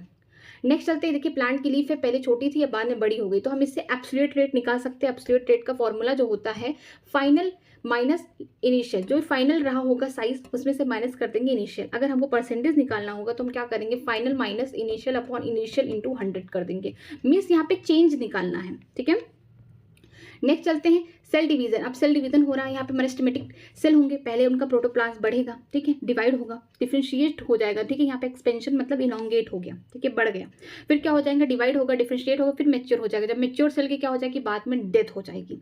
लेकिन कुछ ऐसे मेरिस्टेमेटिक सेल होंगे जिनका प्रोटोप्लाज्म बढ़ेगा, डिवाइड करेंगे, फिर से डिवाइड करेंगे, फिर जैसे रूट एपिकल मेरिस्टम हो गया, सूट एपिकल मेरिस्टम, ये कैसे होते हैं, मेरिस्टेमेटिक सेल होते हैं। लेकिन जो इनसे आगे बनते हैं, मान लीजिए ये रूट है, ठीक है, यहाँ पे प्रेजेंट कौन है, मेरिस्टेमेटिक सेल प्रेजेंट है, ठीक है, यहाँ पे रूट एपिकल मेरिस्टम प्रेजेंट है। कुछ टाइम बाद देखेंगे लेंथ इतनी बढ़ गई, यहाँ पे आ गए ये जो मेरिस्टेमेटिक सेल है, इसका मतलब कहीं ना कहीं जब ये सेल डिवाइड हुए तो बाद में मैच्योर हो गए, इनका काम इनको दे दिया गया, फिर इनकी कुछ टाइम बाद डेथ हो जाएगी। नेक्स्ट चलते हैं, नेक्स्ट क्या है, हेट्रोफिली। हेट्रोफिली दो जगह देखने को मिलती है, या तो बोल सकते हैं जो भी जुवेनाइल फेज है उसमें देखने को मिलेगा, या फिर इन्वायरमेंट की वजह से देखने को मिलेगा। ये जुवेनाइल फेज में इसका लीफ का स्ट्रक्चर ऐसा है, एडल्ट हो गया तो ऐसा हो गया, तो एक इसका एग्जाम्पल हो गया, लैक्सपर का एग्जाम्पल हो गया, ठीक है। हेट्रोफिली में इसकी लीफ की जो स्ट्रक्चर है क्या है, डिफरेंट टाइप की है, डिफरेंट है, ठीक है, दोनों ही फेज में। अगर हम टेरेस्ट्रियल की बात करें तो ये स्ट्रक्चर है, लेकिन हम एक्वेटिक में देखेंगे, पानी के अंदर देखेंगे हैबिटेट, तो लीफ का स्ट्रक्चर इस तरीके से हो जा रहा है, ठीक है। तो ये बटर कप में है। तो याद रखिए जो हेट्रोफिली है ये दो जगह देखने को मिलता है, या तो बोल सकते हैं उसके जो भी फेज है, जुवेनाइल फेज हो गया या एडल्ट फेज हो गया, उसमें देखने को मिल रहा है, एक इन्वायरमेंट के अकॉर्डिंग में देखने को मिल रहा है। जुवेनाइल फेज या फिर बोल सकते हैं एडल्ट वाले देखने को मिल रहा है, तो ये लैक्सपर का एग्जाम्पल दिया गया है बुक में। और टेरेस्ट्रियल में इस तरीके की लीफ है, लेकिन वाटर हैबिटेट में इस टाइप की लीफ हो गई, ठीक है, तो ये बटर कप में देखने को मिल रहा है। नेक्स्ट चलते हैं, नेक्स्ट यहाँ पे experiment use to demonstrate that the tip of the coleoptile is the source of oxygen, arrow indicate the direction of the light, ठीक है। यहाँ पे देखिए कि ये जो टिप है पोटाइल की, इस पे लाइट जब भी मार रहे हैं यहाँ पे लाइट, तो इसका क्या हो रहा है, ग्रोथ हो रहा है, यूनिडायरेक्शनल ग्रोथ हो रहा है। क्यों? क्योंकि इसके जो पीछे यहाँ पे ऑक्सीजन हार्मोन प्रेजेंट है, जो क्या कर रहे हैं, जहाँ पे लाइट होती है उसी डायरेक्शन में क्या हो रहा है, उनका ग्रोथ होना स्टार्ट हो रहा है, यहाँ पे डिटेक्शन किया गया है। नेक्स्ट चलते हैं apical dominance in the plant. यहाँ पे एपिकल डोमिनेंस कैसे होता है, एपिकल डोमिनेंस का मतलब कि अगर कोई प्लांट सिर्फ सीधा सीधा ग्रो किया जा रहा है, एपिकल वाले एक्सिस पे ग्रो किया जा रहा है, अब उसको टर्मिनेट करना, रोकना है, हम नहीं चाहते कि सीधा जाए, हम चाहते हैं उसकी ढेर सारी ब्रांचेस हो। तो अब देखिए क्या होगा, plant with apical bud intact, ये वाला जो प्लांट है ये वाला, इसका देखिए अच्छे से स्ट्रक्चर दिया गया, यहाँ पे ढेर सारे लीफ है, क्योंकि यहाँ पे जो इसके मेरिस्टेमेटिक टिश्यू है क्या हो रहे हैं, डिवाइड कर रहे हैं, सेल जो है डिवाइड हो रहे हैं, ताकि ये क्या हो रहा है, सीधे ग्रो कर रहा है। लेकिन अब हम चाहते हैं कि रोक दिया जाए, हमको ब्रांचेस की जरूरत है, हमको नहीं चाहिए कि प्लांट को लंबा हो जाए, तो हम क्या करेंगे, यहाँ पे इसको रिमूव कर देंगे, किसको, एपिकल जो शूट है उसको रिमूव कर देंगे, इसको कहते हैं डी कैपेसिटेशन, ठीक है। तो देखिए यहाँ पे ऊपर वाला पार्ट को क्या किया गया, इसको रिमूव कर दिया गया, यहाँ पे लिखा है plant with apical bud remove. अगर हम एपिकल बड को रिमूव कर देंगे, वहाँ पे जो मेरिस्टेमेटिक टिश्यू उसको गायब कर देंगे, तो अब सीधा प्लांट नहीं ग्रो करेगा, अब लैटरल ग्रो करेगा। कैसे करेगा, जो यहाँ पे एक्सिलरी बड होंगे लेटरली, वो अब धीरे धीरे क्या करेंगे, ब्रांच की फॉर्मेशन करना स्टार्ट करेंगे। जो रिमूवल है किसका, एपिकल बड का, उसको हम क्या बोलते हैं, डीकैपेसिटेशन कहते हैं। क्यों करा रहे हैं, क्योंकि हमको लेटरल बड की हेल्प से हमको क्या चाहिए, लेटरल ब्रांचेस चाहिए। आगे चलते हैं, breathing and exchange of gases. ये देखिए ये स्ट्रक्चर है किसी ह्यूमन का, यहाँ पे उसका लंग्स है, ठीक है। अब देखिए ये कौन है, ये लैरिंग्स है, ठीक है, उसके ऊपर एपिकोटाइल है। जब भी हम कुछ खाते हैं तो हम बोलते भी रहते हैं, तो ऐसा नहीं है कि हम खाना खा रहे तो हमारे लंग्स में चला जाए फेरिंग्स से होके, ठीक है। तो उसके लिए ऊपर से कवरिंग है, इसे बोलते हैं एपिकोटाइल, जो कि कार्टिलेजिनियस होती है। लैरिंग्स है, ये ट्रैकिया है, ठीक है। इसके अलावा ये लंग्स है, ठीक है। लंग्स दो मेम्ब्रेन पाए जाते हैं, आउटर इनर, उनके बीच में बोल सकते हैं कि उस मेम्ब्रेन को बोलते हैं प्लूरल मेम्ब्रेन, उनके बीच में प्लूरल फ्लूइड पाई जाती है, इसलिए ताकि रिड्यूस कर सके फ्रिक्शन को, ठीक है। यहाँ पे अंदर देखेंगे ब्रोंकस हो गए, ठीक है। ब्रोंकस क्या करेंगे, बहुत सारे प्राइमरी सेकेंडरी टर्शियरी ब्रोंकाई में चेंज होते रहेंगे। फिर लास्ट में क्या होगा, यहाँ छोटे छोटे balloon like sac like structure होंगे उनके डक्ट के साथ, जिसे हम बोलेंगे इनका काम क्या है, रिस्पायरेशन कराना, या फिर बोल सकते हैं गैसेस एक्सचेंज कराना, ठीक है। इसको बोलेंगे एल्वेलाई, ठीक। नेक्स्ट क्या, यहाँ पे डायफ्राग्राम है, जो कि इसका ये डोम शेप का इसका स्ट्रक्चर कब है, जब ये रिलैक्स फॉर्म में है, इसका यही स्ट्रक्चर है। हार्ट है बीच में, यहाँ पे लंग्स हैं, और बाहर क्या होंगे, रिबकेज होंगे, जो लंग्स और हार्ट को क्या है, प्रोटेक्शन प्रोवाइड कर रहा है, ठीक है। आगे देखते हैं, आगे क्या हो रहा है कि mechanism of breathing, inspiration expiration. Inspiration मतलब सांस अंदर ले रहे हैं, ये एक्टिव प्रोसेस है और ये 2 सेकंड का होता है। एक्सपायरेशन सांस को बाहर निकाल रहे हैं, मीन्स हम CO2 को बाहर निकाल रहे हैं, ये कैसा होता है, पैसिव प्रोसेस होता है, 1 सेकंड में हो जाता है। तो क्या होता है, इंस्पायरेशन के लिए क्या करना पड़ेगा, अगर हमको सांस अंदर लेनी, मीन्स ऑक्सीजन अंदर लेना, तो हमें क्या करना पड़ेगा, जो हमारा लंग्स है उसका वॉल्यूम बढ़ाना पड़ेगा। अब वॉल्यूम तो हम अल्टर नहीं कर सकते, तो इससे हम क्या करते हैं, थोरेसिक वॉल्यूम बदलते हैं, जिसकी वजह से हमारा लंग्स का वॉल्यूम क्या होता है, अल्टर हो जाता है, वो भी चेंज हो जाता है, ठीक है। अगर हमें वॉल्यूम बढ़ाना है तो हम क्या करेंगे, जो ये डोम शेप का हमको ये डायफ्राग्राम इस तरीके से दिख रहा है, हम उसको रिलैक्स में लाएंगे, उसको और नीचे करेंगे, तब जाके वॉल्यूम क्या होगा, बढ़ेगा, ठीक है। ये एक रीजन होंगे इधर से, ठीक है। कहाँ, एंटीरियर पोस्टीरियर रीजन से। जो हमारा रिब्स है उनमें भी कुछ मसल्स होती हैं, जैसे बोल सकते हैं इंटरनल इंटरकॉस्टल मसल। ये क्या करती हैं, जब कॉन्ट्रैक्ट करती हैं, खिंचाव आता है उनमें, तब भी क्या होता है, जो वॉल्यूम होगा वो भी क्या होगा, बढ़ेगा, जिसकी वजह से क्या होगा, अंदर जो होगा प्रेशर थोड़ा निगेटिव हो जाएगा as compare to outside the pressure. तब जो बाहर की ऑक्सीजन है हायर, बोल सकते हैं हायर प्रेशर से लोअर प्रेशर में इजिली आ जाएगी इंस्पायरेशन के थ्रू। लेकिन एक्सपायरेशन कराना हो, देखिए यहाँ पे इंस्पायरेशन में क्या हो रहा है कि एयर एंटरिंग कर रही है लंग्स में, यहाँ पे रिब और स्टर्नम क्या हो रहे हैं, राइस्ट एकदम बोल सकते हैं कॉन्ट्रैक्ट है, ठीक है, रिब्स और स्टर्नम। यहाँ पे जो वॉल्यूम है थोरैक्स की इंक्रीज हो गई, जो डायफ्राम है वो कैसा कॉन्ट्रैक्ट हो गया है, नीचे की तरफ आ गया है। जो इसका डोम शेप था ये तो इसका नॉर्मल था, रेस्ट इस टाइप का आ गया है नीचे, ठीक है। अब क्या करना, हमको एयर को बाहर निकालना है लंग से, तो हमको क्या करना पड़ेगा, वॉल्यूम को कम करना पड़ेगा, वॉल्यूम बाहर रहेगा। जब वॉल्यूम कम होगा, जैसे कि हम जानते हैं P inversely proportional to B, अगर वॉल्यूम क्या हो जाए, कम हो जाए, प्रेशर ज्यादा हो जाएगा लंग्स के अंदर, तो अंदर CO2 जो प्रेजेंट है वो इजिली बाहर चले जाएंगे, क्योंकि CO2 बोल सकते हैं कंसंट्रेशन का है लंग्स में ज्यादा है, ठीक है। तो यहाँ पे क्या हो जाएगा कि जो रिब्स है स्टर्नम है वो अपने ओरिजिनल पोजीशन पे आ जाएंगे, जिसकी वजह से वॉल्यूम कम हो जाएगा, और जो डायफ्राम है रिलैक्स हो जाएगा, आर्च अपवर्ड अपने ही शेप में आ जाएगा डायफ्राम भी। तो यहाँ पे क्या हो जाएगा, वॉल्यूम कम हो जाएगा, प्रेशर ज्यादा हो जाएगा, तो इजिली यहाँ से क्या हो जाएगा, CO2 बाहर निकल जाएगा, ठीक है। नेक्स्ट चलते हैं inspired air and expired air. जो इंस्पायर्ड हमने बाहर से जो एयर ली है उसमें देखिए एल्वेलाई में अगर गया तो ऑक्सीजन का जो पार्शियल प्रेशर होगा 104 होगा, ठीक है, लेकिन CO2 का 40 होगा, ठीक है। अब यहाँ से एयर कहाँ जाएगा, मान लीजिए यहाँ से हम उसको लेके जा रहे हैं लंग्स के थ्रू, अब कहाँ लेके जा रहे हैं हम, हार्ट के पास लेके जा रहे हैं, तो ये लंग से हार्ट में जाएगा। अभी मान लीजिए ये ऑक्सीजनेटेड है, ठीक है, साफ है, तो इसको पल्मेंट्री वेन से कहा जाएगा, लेफ्ट आर्टरियम में जाएगा, फिर वेंट्रिकल यहाँ अरोटा के थ्रू पूरे बॉडी में टिश्यू में जाएगा। तो यहाँ पे जो भी सिस्टमैटिक आर्टरीज होंगे जो कैरी करेंगे ऑक्सीजनेटेड ब्लड में, वहाँ पे जो बोल सकते हैं पार्शियल प्रेशर ऑक्सीजन का 95 है, लेकिन CO2 का पार्शियल प्रेशर 40 है। फिर टिश्यू के पास जाएगा, टिश्यू के पास ढेर सारे CO2 प्रेजेंट है, तो यहाँ पे देखेंगे कि जो सिस्टमैटिक वेन लेके जाएगा डीऑक्सीजनेटेड ब्लड को, तो वहाँ पे पार्शियल प्रेशर जो ऑक्सीजन का 40 हो जाएगा, CO2 का 45 हो जाएगा। कहाँ लेके जाएगा, ये लेके जाएगा राइट आर्टरियम या फिर राइट वेंट्रिकल में लेके जाएगा। यहाँ से राइट वेंट्रिकल से जो भी बोल सकते पल्मोनरी आर्टरी है, जो पल्मोनरी आर्टरी होगी वो डीऑक्सीजनेटेड ब्लड कहाँ लेके जाएगी, लंग्स के पास ले जाएगी, ताकि इसमें से CO2 को रिमूव किया जाए, फिर से उसको ऑक्सीजनेटेड बना के पल्मोनरी वेन्स के थ्रू कहाँ छोड़ा जाए, लेफ्ट आर्टरियम में छोड़ा जाए, ठीक है। आगे चलते हैं, ये एल्वेलाई का स्ट्रक्चर है। एल्वेलाई कैसे बना है, देखिए ये एल्वेलाई है, ठीक है, यहाँ उसके एल्वेलर कैविटी है, ये सिंगल सेल से बना हुआ एक ही लेयर है, इसको MS epithelium of the alveolar wall 1 cell thick, ठीक है। यहाँ पे देखिए ये बाहर कौन है, ये ब्लड वेसल है, जिसमें कौन है, ढेर सारे RBC प्रेजेंट है। RBC का काम क्या होता है, ट्रांसपोर्टेशन कराना CO2 और ऑक्सीजन का, ठीक है, गैसेस एक्सचेंज कराने में हेल्प करते हैं, ठीक। और ये भी क्या है, सिंगल लेयर के बने हुए हैं। ये जो ब्लड कैपिलरी ये भी सिंगल लेयर की बनी, जिसका नाम है एंडोथेलियम ब्लड कैपिलरी, ठीक है। बीच में बेसमेंट मेम्ब्रेन प्रेजेंट है, ठीक है, दोनों के बीच में, जो कि इनकी अगर थिकनेस की बात की जाए तो लेस देन 1 mm है, ठीक है। जो बेसमेंट मेम्ब्रेन होगा ए सेलुलर होगा, उसमें कोई सेल नहीं पाए जाएंगे। आगे चलते हैं, आगे दिया percentage saturation of haemoglobin with oxygen, यहाँ पे और किसके साथ दिया, partial pressure of the oxygen.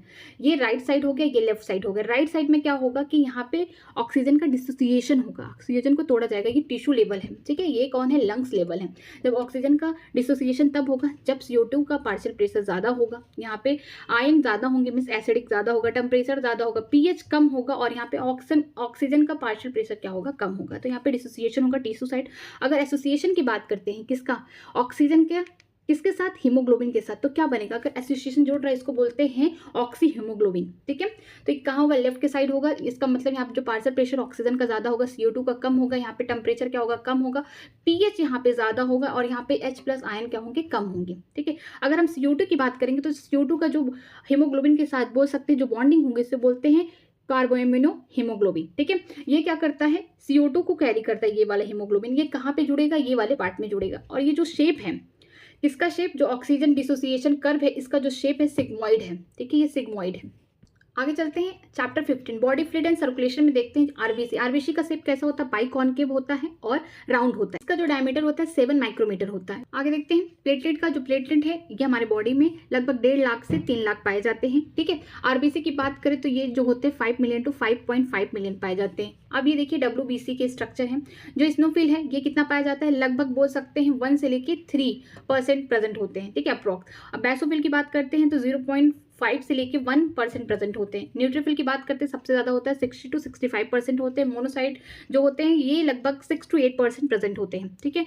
25% लगभग 20 to 25% जो होते हैं बी और टी लिम्फोसाइट मिलकर प्रेजेंट होते हैं। ठीक है, इसका देखिए जो न्यूक्लियस एक ऐसा हेडफोन लाइक है। ठीक है, इसमें बेसोफिल में बोल सकते हैं छोटे छोटे छोटे छोटे एकदम छोटे छोटे बोल सकते हैं कि हम ग्रेनुल के टाइप के प्रेजेंट है। ठीक है, जो न्यूट्रोफिल में देखते हैं इनमें जो शेप है जो न्यूक्लियस का बदलता रहता है, इसको बोलते हैं PMNL। ठीक है, पॉलीमॉर्फो न्यूक्लियो लिम्फोसाइट। ठीक है, इनका जो काम होता है फैगोसिस्ट करना, खाना, जो भी एंटीजन आ जाते हैं उनको खा जाते हैं। मोनोसाइट में आपको देखने को मिलेगा कि हॉर्स का जो शू है उसके टाइप का है। ठीक है, या फिर हम बोल सकते हैं किडनी शेप का है या फिर एस शेप का जो इसका स्ट्रक्चर है न्यूक्लियस का। ठीक, टी लिम्फोसाइट, बी लिम्फोसाइट ये है। ठीक है, बी लिम्फोसाइट क्या करता है, एंटीबॉडी बनाता है, टी लिम्फोसाइट इसकी हेल्प करता है। आगे चलते हैं, आगे दिया ह्यूमन हार्ट। ह्यूमन हार्ट का ये वाला जो पार्ट है राइट है, ये लेफ्ट वाला पार्ट है। अब राइट पार्ट की बात करते हैं, राइट एट्रियम होगा, ये राइट वेंट्रिकल होगा, लेफ्ट एट्रियम लेफ्ट वेंट्रिकल होगा। ठीक है, तो यहाँ पे आपको देखने को मिलेगा कि जो ब्लड होंगे पूरे बॉडी में, चाहे सुपीरियर बाहर ऊपर से लेके आएगा तो सुपीरियर वेना कावा लेके आएगा, नीचे से अगर बॉडी से आएगा ब्लड तो इन्फीरियर वेना कावा आ रहा। ठीक है, डीऑक्सीजनेटेड ब्लड होंगे, कहाँ आ रहेंगे, राइट एट्रियम से ब्लड कहाँ आएगी, राइट वेंट्रिकल में आएगी। अब राइट वेंट्रिकल से ये ब्लड जाएगी लंग्स में, किसके थ्रू जाएगी, पल्मोनरी आर्टरीज के थ्रू जाएगी, वहाँ पे ऑक्सीजनेटेड होगा, मिस CO2 रिमूव हो जाएगा, उसमें जो ऑक्सीजन होगा। अब ऑक्सीजनेटेड ब्लड कहाँ आएगी, लेफ्ट आर्टरी में, किसके थ्रू आएगी, पल्मोनरी वेन्स के थ्रू आएगी। इसके बाद यहाँ से बोल सकते हैं लेफ्ट वेंट्रिकल में जाएगी, और लेफ्ट वेंट्रिकल से जो ब्लड होगी पूरे बॉडी की किसके थ्रू जाएगी, अरोटा के थ्रू जाएगी। ठीक है, तो यहाँ पे देखिए ये वाला जो स्ट्रक्चर है वेना कावा है, जो पूरे बॉडी से ब्लड लेके आ रहा है, कौन से, डीऑक्सीजनेटेड ब्लड कहाँ लेके आ रहा है, राइट आर्टरी में लेके आ रहा है। ठीक है, ये कौन है, राइट वेंट्रिकल प्रेजेंट है। ठीक है, आप देखिए जो पल्मोनरी आर्टरी है ये जो होता है राइट वेंट्रिकल से ब्लड लेके कहाँ जा रहा है, लंग्स में लेके जा रहा है ताकि ऑक्सीजनेटेड हो सके। अब फिर ये पल्मोनरी वेन्स जो होते हैं दो हैं, ये कहाँ से ब्लड लेके आ रहे हैं, लंग्स से लेके आ रहे हैं, कहाँ पे लेके आ रहे हैं, लेफ्ट आर्टरियम में लेके आ रहे हैं, और फिर लेके जाएंगे लेफ्ट वेंट्रिकल में। अब इसके थ्रू ब्लड और ओटा के थ्रू कहाँ चला जाएगा, पूरे बॉडी में ट्रांसफर हो जाएगा। ठीक है, अब देखिए स्ट्रक्चर देखिए, जो हम बात करते हैं राइट आर्टरियम की तो वहाँ पे SC नोड पाया जाता है, ये क्या करता है, कॉन्ट्रैक्शन में हेल्प कराता है। ठीक है, ये कॉन्ट्रैक्ट करेगा, ये कहाँ प्रेजेंट है, राइट साइड में प्रेजेंट है, कहाँ पे प्रेजेंट है, राइट साइड में अपर कॉर्नर में प्रेजेंट है ये। फिर जो AV नोड है इसको बोलते हैं आर्टरियो वेंट्रिकुलर नोड, ये कहाँ प्रेजेंट है, ये राइट आर्टरियम प्रेजेंट है लेकिन लेफ्ट लोअर साइड प्रेजेंट है। ठीक है, ये कॉन्ट्रैक्शन दिया इससे, और ये जो फाइबर है इसको बोलते हैं bundle of his. Bundle of his क्या करेगा, ये पुरकेंजी फाइबर है साइड में, इन सबको भी क्या करेगा, कॉन्ट्रैक्शन कराएगा, तभी हमारा हार्ट क्या होता है, कॉन्ट्रैक्ट होता रहता है। SC नोड की वजह से पेस मेकर की तरह काम करता है। ठीक है, अब बात करते हैं जो राइट आर्टरियम होते हैं, यहाँ पे क्या प्रेजेंट होता है, कौन सी वॉल प्रेजेंट होती है, यहाँ पे प्रेजेंट होती है ट्राइकस्पिड वॉल। यहाँ पे 3 कस्पिड वॉल, यहाँ पे 1 2 3 होते हैं। यहाँ पे जो बोल सकते हैं लेफ्ट आर्टरियम के पास क्या होते हैं, यहाँ पे होंगे बाइकस्पिड वॉल, यहाँ पे 2 वॉल होंगे, इसको हम बोलते हैं मैट्रियल वॉल। याद करिए, आप कहीं गए हैं कपड़े खरीदने, पहले आप उसको ट्राई करेंगे ट्रायल रूम में, फिर उसको बाई करेंगे ना, तो राइट वाला जो होगा वो होगा ट्राइकस्पिड वॉल, लेकिन जो लेफ्ट वाला होगा बाइकस्पिड वॉल। आपको पसंद आ गया, आप उसे खरीदने जा रहे हैं। ठीक है, यहाँ पे जो कॉन्ड्री टेंटेकी है इसमें 3 प्रेजेंट होंगे। इनका क्या काम है, जब भी ये वाला वॉल्व ओपन होगा तो इसके थ्रू होगा। ठीक है, ये इसमें 2 प्रेजेंट है। आगे देखते हैं, इसमें ये वाला जो पार्ट है ये वाला, इसको बोलते हैं इंटरवेस्कुलर सेप्टम। ठीक है, इनके बीच में क्या है, सेप्टा पाया गया है और ये थिक होता है। ऐसे दोनों आर्टरियम के बीच में भी सेप्टा पाया जाता है, ये थोड़ा थिन होता है एज कम्पेयर टू वेंट्रिकल वाले से। आगे चलते हैं, आगे देखते हैं ECG का डायग्राम। ECG का डायग्राम क्या बताता है, जो इलेक्ट्रिकल एक्टिविटी है हमारे हार्ट की वो सही है कि नहीं। ECG का जो फुल फॉर्म होता है इसको बोलते हैं इलेक्ट्रिकल कार्डियोग्राफ। अगर ग्राफ रहेगा तो ये मशीन है, अगर ग्राम रहेगा तो रिप्रेजेंटेशन की बात की जा रही है। ठीक है, अब देखते हैं यहाँ पे PQRS ये सब क्या बताते हैं। जो P होता है ये कॉन्ट्रैक्शन होता है किसमें, आर्टरियम में होता है। ठीक है, तो हम बोल सकते हैं डीपोलराइजेशन इन आर्टरियम। QRS वाला जो इस तरीके का पीक है ये क्या है, ये वेंट्रिकल में क्या हो रहा है, कॉन्ट्रैक्शन हो रहा है। ठीक है, तो हम बोल सकते हैं इसको डीपोलराइजेशन इन वेंट्रिकल। और T वाला जो होता है ये वाला वेव, इसको बोलते हैं रीपोलराइजेशन इन दी वेंट्रिकल, मतलब कि अब जो वेंट्रिकल है वो रिलैक्स फॉर्म में आ गए हैं। तो जो P क्या होगा, ये दिखाएगा कॉन्ट्रैक्शन हो रहा है किसमें, आर्टरियम में हो रहा है। डीपोलराइजेशन ऑफ आर्टरियम बोलेंगे, QRS वाले को बोलते हैं, इसको भी बोलेंगे डीपोलराइजेशन ऑफ द वेंट्रिकल, लेकिन T वाले को बोलेंगे रीपोलराइजेशन ऑफ द वेंट्रिकल, या फिर हम बोल सकते हैं लास्ट का ये बोल सकते हैं कि end of systole in atrium. ठीक है, आखिरी है सब। ये एक साइकिल, जितनी बार आप किसी भी बोल सकते हैं QRS वाला जो ग्राफ है, आप जितनी बार काउंट करेंगे इतनी बार हमारा हार्ट क्या है, बीट किया है। इससे हम काउंट करके बता सकते हैं कि किसी इंसान का 1 मिनट में कितनी बार ये इस साइकिल को देखकर, मतलब ये वाले पार्ट को देख के आप बता सकते हैं कि कितनी बार उसका हार्ट बीट सही है कि नहीं है। 72 बार है कि उससे कम आ रहा है कि उससे ज़्यादा आ रहा है, कोई इसको बीमारी तो नहीं, आप इसके थ्रू बता सकते हैं, इस कॉम्प्लेक्स को गिन के बता सकते हैं। नेक्स्ट चलते हैं, नेक्स्ट ये हमारा लंग्स हो गया, ये हार्ट हो गया। ये पूरे बॉडी में क्या हो रहा है, इसके थ्रू जो भी ऑक्सीजनेटेड डीऑक्सीजनेटेड ब्लड है उसको ट्रांसफर किया जा रहा है। देखिए यहाँ से स्टार्ट करते हैं, बॉडी का पार्ट है वो टिश्यू वाले पार्ट से CO2 निकलेगा, मतलब कि ये किसके थ्रू जा रहा है, वेना कावा के थ्रू। ठीक है, यहाँ वेन्स के थ्रू जा रहा है, ग्रेटर वेन जो सबसे बड़ी वेन है हमारी बॉडी में, कहाँ लेके जा रहा है, राइट आर्ट्रियम से, राइट आर्ट्रियम के बाद राइट वेंट्रिकल से, यहाँ से किसके थ्रू जाएगा, पल्मोनरी आर्टरी से कहाँ जाएगा, लंग्स में। यहाँ पे ब्लड क्या होगा, ऑक्सीजनेटेड होगा, मीन CO2 रिमूव होगा।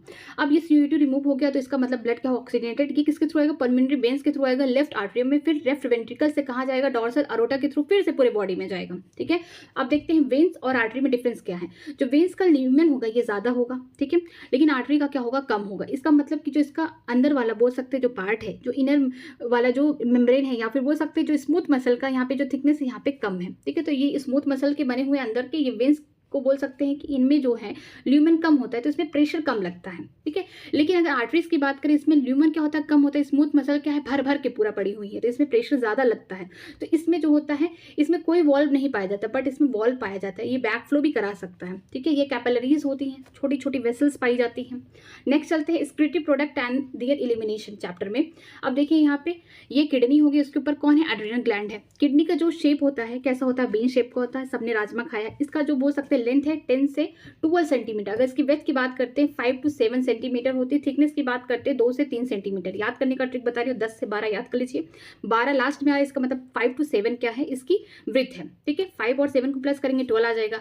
अब इसका थिकनेस याद करने के लिए 5 है तो 2 + 3 कर देंगे, 5 आ जाएगा। मीन 2 से 3 क्या हो जाएगी, इसकी थिकनेस हो जाएगी। ये बस याद करने का ट्रिक है।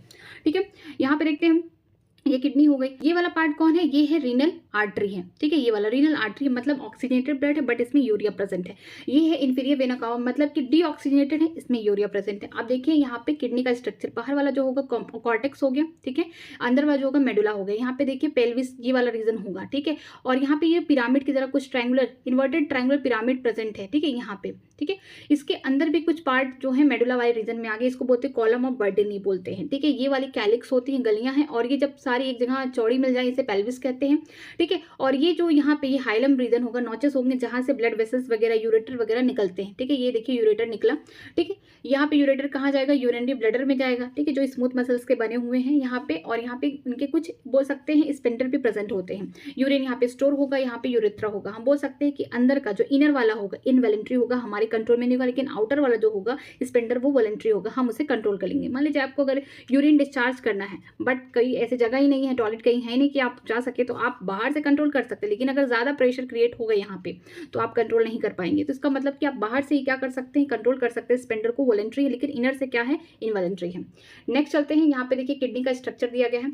बाहर ये बहुत मोटा सा कैप्सूल है, इसे रीनल कैप्सूल बोलेंगे। ये वाला पार्ट कॉर्टेक्स, अंदर वाला मेडुला हो गया। ठीक है, ये जो इन्वर्टेड पिरामिड लाइक स्ट्रक्चर है इसको बोलते हैं मेडुलरी पिरामिड बोलते हैं। ठीक, कुछ जो पार्ट होते हैं किसका, कॉर्टेक्स वाला पार्ट मेडुला में आ गया, इसको बोलते हैं रीनल कॉलम बोलते हैं ये वाले पार्ट को। ठीक है, ये जो पतली पतली गलियां हैं कहाँ खुल रही हैं, इसको कैलिक्स बोलेंगे। पतली पतली गलियों को खुल कहाँ रही है, इसको बोलते हैं रीनल पेल्विस। ठीक है, ये वाला जो पार्ट है इसको हाइलम बोलते हैं। यहाँ पे रीनल आर्टरी, रीनल वेन्स या फिर यूरेटर यहाँ से निकलते हैं। ठीक है, नेक्स्ट चलते हैं, अब देखते हैं स्ट्रक्चर किसका, ब्लड वेसल्स का देखते हैं। नेफ्रॉन का जो डक्ट और ट्यूबल्स के साथ है। ठीक है, अब ये नेफ्रॉन का स्ट्रक्चर है। ये वाला देखिए कौन है, ये आर्ट्रियोल, एफरेंट आर्ट्रियोल है, जो कि ब्लड को लेके आ रही है। ठीक है, फिल्ट्रेशन के लिए। अब ये ब्लड लेके आ रही है, इसका डायमीटर भी ज्यादा है। अब कहाँ ये वाले पार्ट को क्या बना है, ग्लैमरस बना रही है। फिर यहाँ पे एफरेंट आर्ट्रियोल ये जो है ब्लड को दूर लेके जा रही है ग्लैमरस से। ठीक है, ये इस जाननुमा स्ट्रक्चर को बोलते हैं पेरीट्यूबुलर स्ट्रक्चर बोलते हैं। ये बाद में वासारेक्टिव बनाता है। ठीक है, ये वाला जो है इस तरीके का जो स्ट्रक्चर इसे बोलते हैं वोमन कैप्सूल। ये हो गया पीसीटी। ठीक है, प्रॉक्सिमल कॉन्वोल्यूटेड ट्यूबुल हो गया। ये हो गया लूप ऑफ हेनले। ठीक है, ये डिसेंडिंग लूप ऑफ हेनले है, ये असेंडिंग टिप ऑफ हेनले है। ठीक है, फिर यहाँ पे ये डीसीटी हो गया, एक करेक्टिव डक्ट हो गया। हम बोल सकते हैं कि जो वोवन कैप्सूल हो गया ग्लैमरस एक स्ट्रक्चर बनाते हैं जिसे बोलते हैं मालपेजेंट ट्यूबुल, नहीं बॉडी बोलेंगे। ठीक है, याद रहना चाहिए। इसके अलावा आप इसको बोल सकते हैं रीनल कॉर्पुलस। ठीक है, अब यहाँ पे देखिए जो ये जो है करेक्टिव डक्ट होगा, ये बहुत सारे ढेर सारे नेफ्रॉन आके यहाँ पे ओपन हो जाएंगे। हम बोल सकते हैं एक किडनी में 1 मिलियन नेफ्रॉन प्रेजेंट है, तो दोनों किडनी का मिला के 2 मिलियन नेफ्रॉन प्रेजेंट हो जाएंगे। ठीक है, आगे चलते हैं। ये देखिए स्ट्रक्चर, ये कौन है, वोमन कैप्सूल है। ठीक है, ये अंदर कौन है, ग्लोमरस। ये दोनों स्ट्रक्चर क्या बना ली है, इसको बोलते हैं हम मालपेजेंट बॉडी या फिर रीनल कार्पुलस। ठीक है, अब देखिए यहाँ पे एफरेंट आर्टरी और ये ब्लड लेके आ रही हैं जिसमें यूरिया भर भर के पड़ा है, इसी की सफाई करनी है। ठीक है, ये क्या करेंगी, यहाँ पे क्या बना, ग्लोमेरुलस बना रही हैं। यहाँ पे जो होगा, यहाँ पे डायमीटर ज़्यादा होगा, ये इफेरेंट आर्ट्रियोल है, ठीक है। ये क्या करेंगे, ब्लड को दूर लेके जाएंगी, ठीक है। ये स्ट्रक्चर हो गया। ये आगे क्या पीसीटी बनाएगा, फिर लूप ऑफ हेनले बनाएगा, वुमेन कैप्सूल, फिर डीसीटी बनाएगा। अब आगे देखते हैं, ये कॉर्टेक्स रीजन, मेडुलर रीजन है। एक नेफ्रॉन का स्ट्रक्चर दिया गया, एक कंडक्टिंग डक्ट है उसका, कलेक्टिंग डक्ट, ठीक है। ये देखिए कॉर्टेक्स वाला पार्ट में देखते हैं कि यहाँ ग्लोमेरुलस हो गया, चाहे एफरेंट आर्ट्रियोल हो, इफेरेंट आर्ट्रियोल हो, दोनों सब कहाँ प्रेजेंट है, ये सब कॉर्टेक्स में प्रेजेंट है। पहले कॉर्टेक्स रीजन में देखिए, ठीक है। यहाँ पे क्या बन गया, माल्पेजियन बॉडी बन गया। फिर यहाँ से क्या हो गया, वुमेन कैप्सूल में फिल्ट्रेट आए, ठीक है, जिसमें से अब क्या हो रहा है, यहाँ से रीअब्जॉर्प्शन हो रहा है। कौन एब्जॉर्ब कर रहा है, इसी के अगल बगल से वॉसा रेक्टा भी जाएगा। ये वाली जो जालनुमा स्ट्रक्चर है, ये वाली इसी के अगल बगल से ही जाएगी, ठीक है। यहाँ से देखिए बाइकार्बोनेट निकल, NaCl निकला, वाटर, ये वाला जो यहाँ से निकल रहा है, इनका रीअब्जॉर्प्शन कौन कर रहा है, वॉसा रेक्टा कर रहा है, ये इंपॉर्टेंट है, ठीक है। न्यूट्रिएंट निकल रहा है, ये कौन है, डिसेंडिंग लूप ऑफ हेनले, जो परमेबल है केवल वाटर को, सिर्फ वाटर को परमेबल करते हैं, लेकिन असेंडिंग लूप ऑफ हेनले बोल सकते हैं इलेक्ट्रोलाइट के लिए परमेबल है, ठीक है।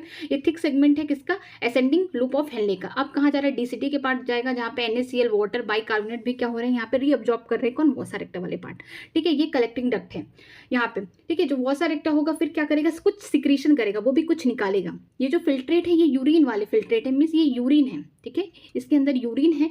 अब ये यूरिन में से ये सारी चीजें निकल गई, जो कौन एब्जॉर्ब कर लिया, वॉसा रेक्टा वाले सेगमेंट ने एब्जॉर्ब कर लिया है। अब उसके जो कुछ गंदगी होंगी, जो ब्लड होगा उसमें जो कुछ गंदगी होंगी, यहाँ पे जैसे ये स्ट्रक्चर देखिए, ये वाला कौन है, इसमें ब्लड है, ठीक है। इसमें जो है बोल सकते हैं यूरिया वाला ब्लड है, टॉक्सिक है, वही यूरिया ही तो रिमूव करना है, ठीक है। इसमें ब्लड है, इसमें से क्या होगा, इसमें कुछ यहाँ पे जो गंदगी होगी, मान लीजिए यूरिया जो है इसमें फिल्ट्रेट कर दिया गया, निकाल दिया गया, तो यही फिल्ट्रेट है, यही यूरिन के थ्रू बाहर निकल जाएगा। लेकिन यहाँ पे तो ब्लड है, ब्लड कभी नहीं फिल्टर हो रहा, ब्लड के अंदर की जो गंदगी है वो यहाँ से जाती है, ठीक है, वुमेन कैप्सूल से होके पूरा कहाँ तक जाती है, कलेक्टिंग डक्ट तक जाती है। लेकिन कुछ चीज़ें ऐसी होती हैं जो बाद में फिल्ट्रेट होती है, जैसे कि ये जो यूरिया है, साथ साथ उसके पास जो ब्लड आए हैं, जो फिल्ट्रेट है, उसके पास ये सारी चीज़ें आ गई। ये सारी चीज़ें फिर से रीअब्सॉर्ब कौन करता है, जो बोल सकते हैं वॉसा रेक्टा है, या फिर पेरीट्यूबुलर जो ट्यूबल्स है, वो क्या करती है, इसको एब्जॉर्ब करती है। लेकिन इसमें भी कुछ और गंदगी होती है, वो भी क्या करती है, सिक्रीट करती है। जो थर्ड स्टेप है सिक्रीशन का, सिक्रीशन में क्या करेंगे, जैसे H+ आयन हो गया, अमोनिया हो गया, K+ हो गया, H+ आयन क्या करती है, सिक्रीट करती हैं। ये होता है कलेक्टिंग डक्ट। कलेक्टिंग डक्ट का काम क्या होता है, यूरिया इसमें से निकलता है, वाटर इसमें से निकलते हैं, ताकि जो मेडुला में क्या हो, बोल सकते हैं इसका जो आयनिक बैलेंस हो उसको मेंटेन कर सके, ठीक है। यहाँ पे खास बात ये है कि अगर यहाँ पे वॉसा रेक्टा होता है तो ये जैसे इसका डिसेंडिंग लूप है तो उसका असेंडिंग लूप होता है, दोनों अपोजिट होते हैं एक दूसरे के। अब यहाँ पे जैसे यहाँ पे असेंडिंग लूप ऑफ हेनले तो उसका क्या होगा, डिसेंडिंग लूप ऑफ वॉसा रेक्टा होता, ठीक है। नेक्स्ट चलते हैं, नेक्स्ट देखिए यही स्ट्रक्चर है, ये एफरेंट आर्ट्रियोल है जो कि ब्लड लेके आ रहा है, जो थोड़ा टॉक्सिक है उसको सफाई करनी है। यहाँ पे कौन है, ग्लोमेरुलस हो गया, वुमेन कैप्सूल, इसको बोलते हैं माल्पेजियन बॉडी, ठीक है। यहाँ पे एफरेंट आर्ट्रियोल ये ब्लड लेके जा रहा है, वॉसा रेक्टा वाला ये जो जालनुमा स्ट्रक्चर है वो वाला पार्ट है, ठीक है। पहले जो ऑस्मोलैरिटी थी कितनी थी, 300 मिली ऑस्मोल था, इतना पर लीटर। अब देखिए यहाँ से धीरे धीरे ब्लड आ रहा है, ये कौन है, डिसेंडिंग लूप ऑफ हेनले, ये परमेबल है, वाटर निकल रहा है, फिर असेंडिंग लूप ऑफ हेनले, इसमें से इलेक्ट्रोलाइट निकल रहा है, NaCl निकल रहा है, फिर कौन है यहाँ पे डीसीटी है, यहाँ पे कलेक्टिंग डक्ट है। लेकिन जो वॉसा रेक्टा होगा इसका अपोजिट होगा, ये उसका क्या होगा, डिसेंडिंग लूप ऑफ हेनले होंगे, असेंडिंग लूप ऑफ हेनले होंगे। इनमें से देखिए जो ये NaCl निकाल रहा है, ये कौन लेगा, ये ले रहा है, कौन ले रहा है, descending loop of vasa recta, urea है, ये देखिए कौन निकाल रहा है, कलेक्टिंग डक्ट निकाल रहा है, ये कौन लेगा, ये जाएगा कहाँ पे, असेंडिंग लूप ऑफ किसका, हेनले का, ठीक है, यहाँ पे जाएगा, ताकि जो ये बोल सकते हैं जो मेडुला है उसकी ऑस्मोलैरिटी क्या हो, मेंटेन रहे। तो जो NaCl है, यूरिया है, यही क्या करते हैं, बैलेंस किए रहते हैं। पहले ऑस्मोलैरिटी कितनी थी, 300, लेकिन 1200 तक लाने के लिए कलेक्टिंग डक्ट बीच बीच में यूरिया निकालता रहेगा, सिक्रेट करता रहेगा, वाटर निकालता रहेगा, NaCl निकालता रहेगा। तो ये NaCl कहाँ जाएगा, डिसेंडिंग लूप ऑफ किसके पास, वॉसा रेक्टा के पास। फिर इसके जो असेंडिंग लूप ऑफ वॉसा रेक्टा, वहां से NaCl निकल जाएगा, कहाँ निकलेगा, मेडुला वाले पार्ट में निकलेगा, ठीक है, जो मेडुला है वहां पे निकलेगा, ताकि ऑस्मोलैरिटी बनी रहे। जो फिल्ट्रेट होगा, पहले कितना था, 300 था, लेकिन अब कितना हो गया, 1200 होगा। मतलब जो फिल्ट्रेट होगा वो कंसंट्रेट हो जाएगा, किसकी वजह से होगा, ये बोल सकते हैं कलेक्टिंग डक्ट की वजह से होगा, और किसकी वजह से होगा, डीसीटी की वजह से, जो बार बार NaCl और क्या निकाल रहे हैं, यूरिया निकाल। यूरिया का काम तो ये निकाल रहा है, मतलब कलेक्टिंग डक्ट निकाल रहा है, लेकिन NaCl कौन निकाल रहा है, डीसीटी निकाल रहा है और कलेक्टिंग डक्ट निकाल रहा है, ताकि जो फिल्ट्रेट है वो क्या हो जाए, कंसंट्रेट हो जाए, मीन्स कि जो यूरिन निकल रहा है उसमें पानी होने सब क्या हो जाए, निकल जाए, ठीक है, बाहर ही। तो कितनी टाइम होगा, 4 टाइम्स हो जाएगा। नेक्स्ट चलते हैं लोकोमोशन एंड मूवमेंट वाले चैप्टर में। यहाँ पे देखिए किसका स्ट्रक्चर दिया है, यहाँ पे दिया मसल बंडल। अब मसल बंडल मसल फाइबर में देखिए ये है मसल का पूरा बंडल। इसमें देखिए ये जो सेल पाए जाते हैं इसको बोलते हैं मसल सेल या मसल फाइबर पाए जाते हैं। अब सैक्रोलेमा क्या होता है, इसमें कैल्शियम भरा रहता है, भर भर के पड़ा रहता है, तो ये सैक्रोलेमा हो गया। ब्लड कैपिलरीज पाई जाती है, फेसिकोला जिसको हम बोलते हैं। ढेर सारे जब मसल के फाइबर आ जाए, मसल के सेल एक साथ इकट्ठा हो जाए बंडल के फॉर्म में, इसे हम क्या बोलते हैं, फेसिकल्स बोलते हैं। नेक्स्ट चलते हैं यहाँ पे representation the anatomy of muscle fibre showing sarcomere. यहाँ पे सेक्रोमियर का स्ट्रक्चर दिया गया है। यहाँ पे जेड लाइन है, आई लाइन है, ए लाइन है। जो जेड लाइन होगी याद रखिए, जो जेड लाइन है किसके लिए है, आइसोट्रोपिक है, ठीक है। ए लाइन होगी एनाइसोट्रोपिक होगा। ये वाली जो होगी बोल सकते हैं एक्टिन वाली होगी, ये मायोसिन वाली होगी, ठीक है।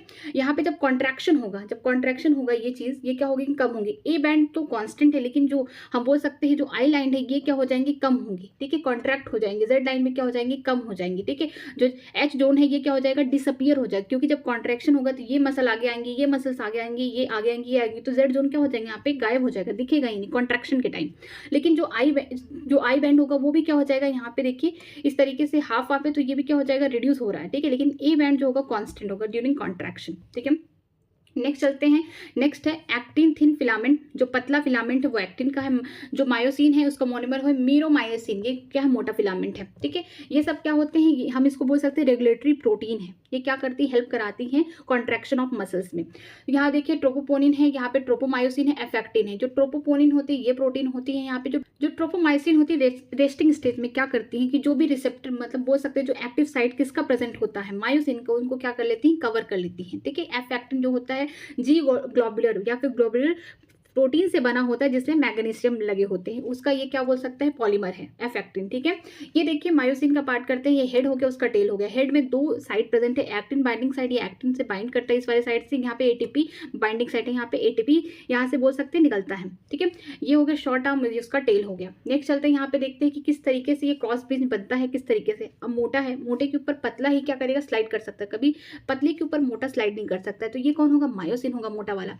ये पतला कौन होगा, एक्टिन होगा, फिलामेंट, ठीक है। यहाँ पे एटीपी सिंथेटेज है, यहाँ पे मायोसिन फिलामेंट क्या कर रहा है, यहाँ पे नीचे है, इसके ऊपर कौन स्लाइड कर रहा है, इसके ऊपर एक्टिन फिलामेंट क्या कर रहे हैं, स्लाइड कर रहे हैं। जब स्लाइड करते हैं तो एटीपी क्या होती है, यहाँ पे ब्रेक हो जाती है, किसमें, इनऑर्गेनिक फॉस्फेट और एटीपी में, ठीक है। यहाँ पे देखिए कुछ टाइम बाद फॉर्मेशन हो जाता है क्रॉस ब्रिज का। क्रॉस ब्रिज का मतलब होता है मायोसिन के हेड क्या होते हैं, अपने जो रिसेप्टर होते हैं कहाँ प्रेजेंट है, जो ट्रोपो मायोसिन है यहाँ पे उसके रिसेप्टर प्रेजेंट है, किसके, जो ये मायोसिन है इसके रिसेप्टर यहाँ प्रेजेंट है, या बोल सकते हैं इसका बाइंडिंग साइट यहाँ प्रेजेंट है, जिससे जाके क्या ये वाला जो पार्ट है इसका यहाँ पे बाइंड कर जाएगा, ठीक है।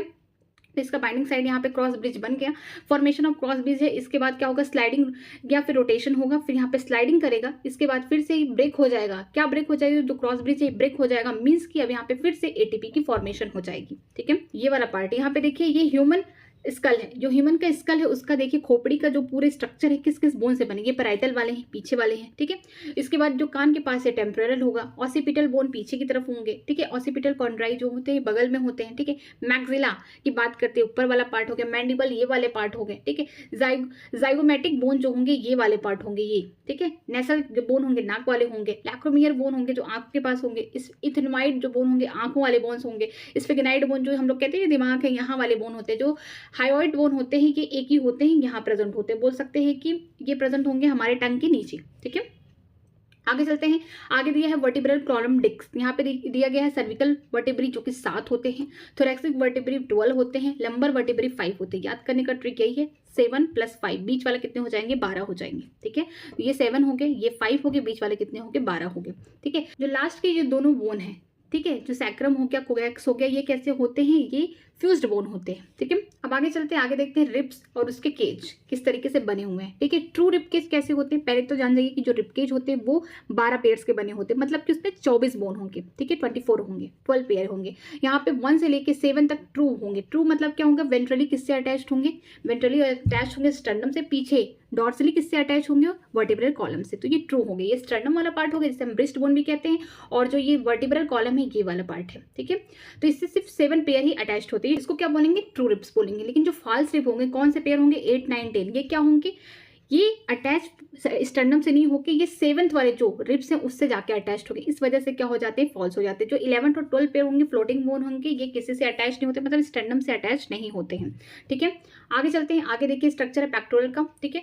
ये क्लेविक्स से वन साइड का भी जो ये ब्यूटी बोन होता है, ये वाला साइड वाला पार्ट, ये क्या है, क्लेविक्स हो गया। पीछे जो ट्रायंगुलर शेप का जो होता है, इन्वर्टेड ट्रायंगुलर शेप का, इसको स्कैपुला बोलते हैं, जो पीछे होता है बोन, ठीक है। ये 2 से लेके 7th स्टर्नम तक इसका बोल सकते हैं, ये वर्टेब्री तक होता है, ठीक है, पीछे की तरफ से, ठीक है। अगर हम हाथ की बात करते हैं, एक लिम्फ में हमारे एक हाथ में 30 बोन है, तो इसमें भी 30, पैर में भी 30, पूरा मिला के कितना हो गया, 120 बोन होंगे हमारे, दोनों पैर दोनों हाथ का मिला के। लेकिन हम एक हाथ का बात करते हैं, तो यहाँ पे कौन हो गया, ये ह्यूमरस हो गया, ये वाला जो होगा रेडियस हो गया, अल्ना हो गया, ये देखिए कार्पल हो गया, मेटाकार्पल, फेरेंजियल। जो कार्पल होंगे रिस्ट बोन होते हैं, ये कितने होते हैं, 8 होते हैं। मेटाकार्पल जो होते हैं 5 होते हैं, फेरेंजियल जो होते हैं 14 होते हैं, ठीक है।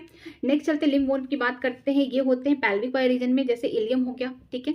इसके साथ साथ कौन, प्यूबिस हो गया, और इसको बोलते हैं इशियम। ये तीनों ही क्या बनाते हैं, हिप बोन बनाते हैं, या कॉक्सियल बोन बोलते हैं इसको, ठीक है। ये कॉक्सियल बोन हो गए। ये सैक्रम जो था, ये क्या था, ये फ्यूज्ड बोन था, ठीक है। सबसे जो बड़ी हड्डी होती है हमारे बॉडी में, या फिर बोल सकते हैं ह्यूमन में, वो कौन होती है, फीमर, लेग का बोन होता है, ठीक है। ये पटेला हो गया, ठीक है, नी बोन कहते हैं। ये टीबिया हो गया, जो ये वाला है, और ये हो गया फेबुला हो गया, ठीक है। जो टेसल्स होते हैं, इसको बोलते हैं एंकल बोन, जो कि 7 होते हैं। ये हो गया मेटाटेसल, जो कि 5 होंगे। फेरेंजियल जो होंगे, पैर की अंगुलियों वाले जो बोन होंगे, वो कितने होंगे, 14 होंगे। नेक्स्ट चलते हैं न्यूरल कोऑर्डिनेशन एंड कंट्रोल में। यहाँ पे स्ट्रक्चर किसका दिया गया है, न्यूरॉन का दिया गया है। ये वाला जो पार्ट होगा डेंड्राइट होंगे, ये सेल बॉडी होंगे, ये वाला एक्सॉन हो गया, ठीक है। ये एक्सॉन ही कंडक्टिंग कराएगा, मतलब जो भी इलेक्ट्रिकल सिग्नल्स होंगे किसके थ्रू जाएंगे, एक्सॉन के थ्रू जाएंगे, ठीक है, चाहे इलेक्ट्रिकल हो गया या फिर केमिकल होगा। तो यहाँ पे देखिए स्ट्रक्चर, ये डेंड्राइट हो गया। इसमें देखिए कुछ यहाँ पे रेड रेड है, देखिए ये क्या है, नेसल ग्रेनुल्स है। कहाँ पाए जाते हैं, देखिए सिर्फ 2 जगह, डेंड्राइट्स में पाए जाते हैं और सेल बॉडी में पाए जाते हैं, बीच में न्यूक्लियस है, ठीक है। ये जो लंबा सा स्ट्रक्चर, इसको बोलते हैं एक्सॉन। यहाँ पे देखिए कुछ, यहाँ पे एक्सॉन के बगल में कुछ यहाँ पे माइसिलिन की सीथ पाई जाती है। ये माइसिलिन की सीथ किसको कवर किए हुए, सॉन सेल को कवर किए हुए हैं। अब 2 सॉन सेल के बीच में एडजेसेंट है, यहाँ पे कुछ, यहाँ पे बोलते हैं नोड ऑफ रेनिवर्स पाए जाते हैं, ठीक है। ये देखिए एक्सॉन का टर्मिनल की बात करते हैं, तो एक्सॉन है, इसका टर्मिनल है। यहाँ पे कुछ बोल सकते हैं सिनेप्टिक नोब टाइप स्ट्रक्चर होता है, जिससे क्या होगा, जो इसका जो इन्फॉर्मेशन होगा किसके थ्रू जाएगा, दूसरे न्यूरॉन्स के पास, या बोल सकते हैं दूसरे डेंड्राइट के पास, किसके थ्रू जाएगा, इसके थ्रू जाएगा, सिनेप्टिक नोब के थ्रू जाएगा। सबसे खास बात यह है कि जो माइसिलिन सीथ वाले जो बोल सकते हैं सोन सेल हैं, कहाँ पाए जाएंगे, 2 जगह पाए जाएंगे। एक तो पाया जाएगा क्रेनियल में, दूसरा क्रेनियल के जो नर्व्स है उसमें पाए जाएंगे, दूसरा जो होता है स्पाइनल के जो नर्व्स है उसमें पाए जाएंगे, ठीक है। 2 ही जगह पाए जाते हैं, बाकी नॉर्मली नॉर्मल रहता है, ठीक है। यहाँ पे देखिए रिप्रेजेंटेशन दिया गया है, यहाँ पे इंपल्स कंडक्शन थ्रू एक्सॉन वाला, ये ए और बी है। क्या होता है, जब रेस्टिंग स्टेज होती है तो बाहर क्या होते हैं, सोडियम प्रेजेंट होते हैं, प्लस अंदर क्या होता है, निगेटिवली चार्ज किसके थ्रू आती है, निगेटिव प्रोटीन के थ्रू, जो कहाँ प्रेजेंट है, अंदर प्रेजेंट है, ठीक है, मसल्स के। और इसके अंदर कौन प्रेजेंट है, पोटेशियम प्रेजेंट है। जैसे स्टिमुलस दिया, जैसे कोई पिंच कर दिया, तुरंत क्या होगा कि जो सोडियम होगा अंदर आ जाएगा। कितने आएंगे, यहाँ पे 3 सोडियम अंदर आएंगे और 2 पोटेशियम बाहर चले जाएंगे, ठीक है, बस शॉर्ट टाइम के लिए।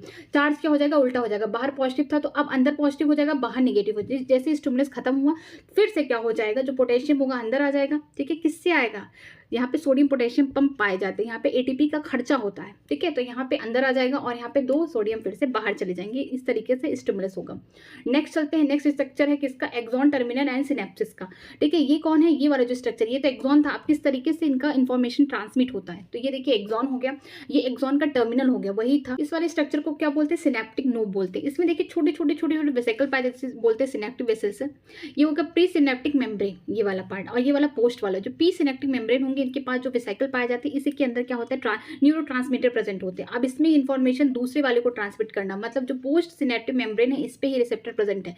तो ये इसके रिसेप्टर क्या, जो भी ये न्यूरो ट्रांसमीटर है, इसके रिसेप्टर कहाँ प्रेजेंट है, जो पोस्ट सिनेप्टिक मेम्ब्रेन है वहाँ प्रेजेंट है। तो वहाँ पे क्या होगा, इन्फॉर्मेशन ट्रांसमिट हो जाएगा, ठीक है।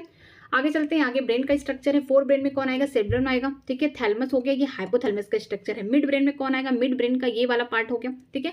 अब हाइंड ब्रेन की बात करते हैं, ये वाला जो पार्ट है पॉन्स हो गया, ये हो गया सेरिब्रम हो गया, ठीक है। यहाँ पे ये वाला जो होगा मेडुला हो गया, और साथ में कौन निकल के आ रहा है, यहाँ पे स्पाइनल कॉर्ड निकल के आ रहा है ब्रेन से होके, ये वर्टिब्रल कॉलम के अंदर से होता हुआ जाएगा, ठीक है, सिग्नल्स लेके जाएगा।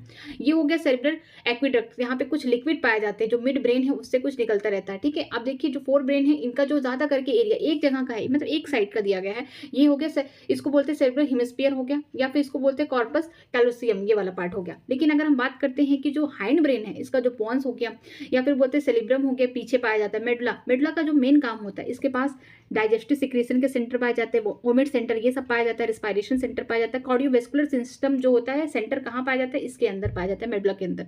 अगर हम बात करते हैं कि ब्रेन के जो स्टेम होते हैं किससे बने होते हैं, अब देखिए बता सकते हैं कि जो मिड ब्रेन होगा उससे, ठीक है, पॉन्स हो गया, और किससे होगा, मेडुला से होगा। देखिए ये वाला स्ट्रक्चर मिड ब्रेन हो गया, पॉन्स हो गया और मेडुला, ये क्या बना रहे हैं, ब्रेन स्टेम बना रहे हैं, ठीक है।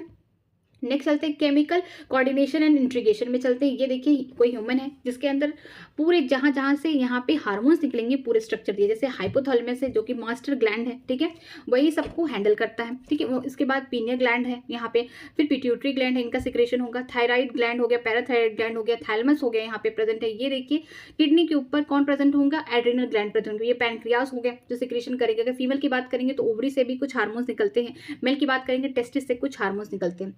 आगे चलते हैं, आगे डायग्राम दिया गया है पिट्यूटरी का और उसका रिलेशनशिप किसके साथ दिया गया, हाइपोथैलेमस से।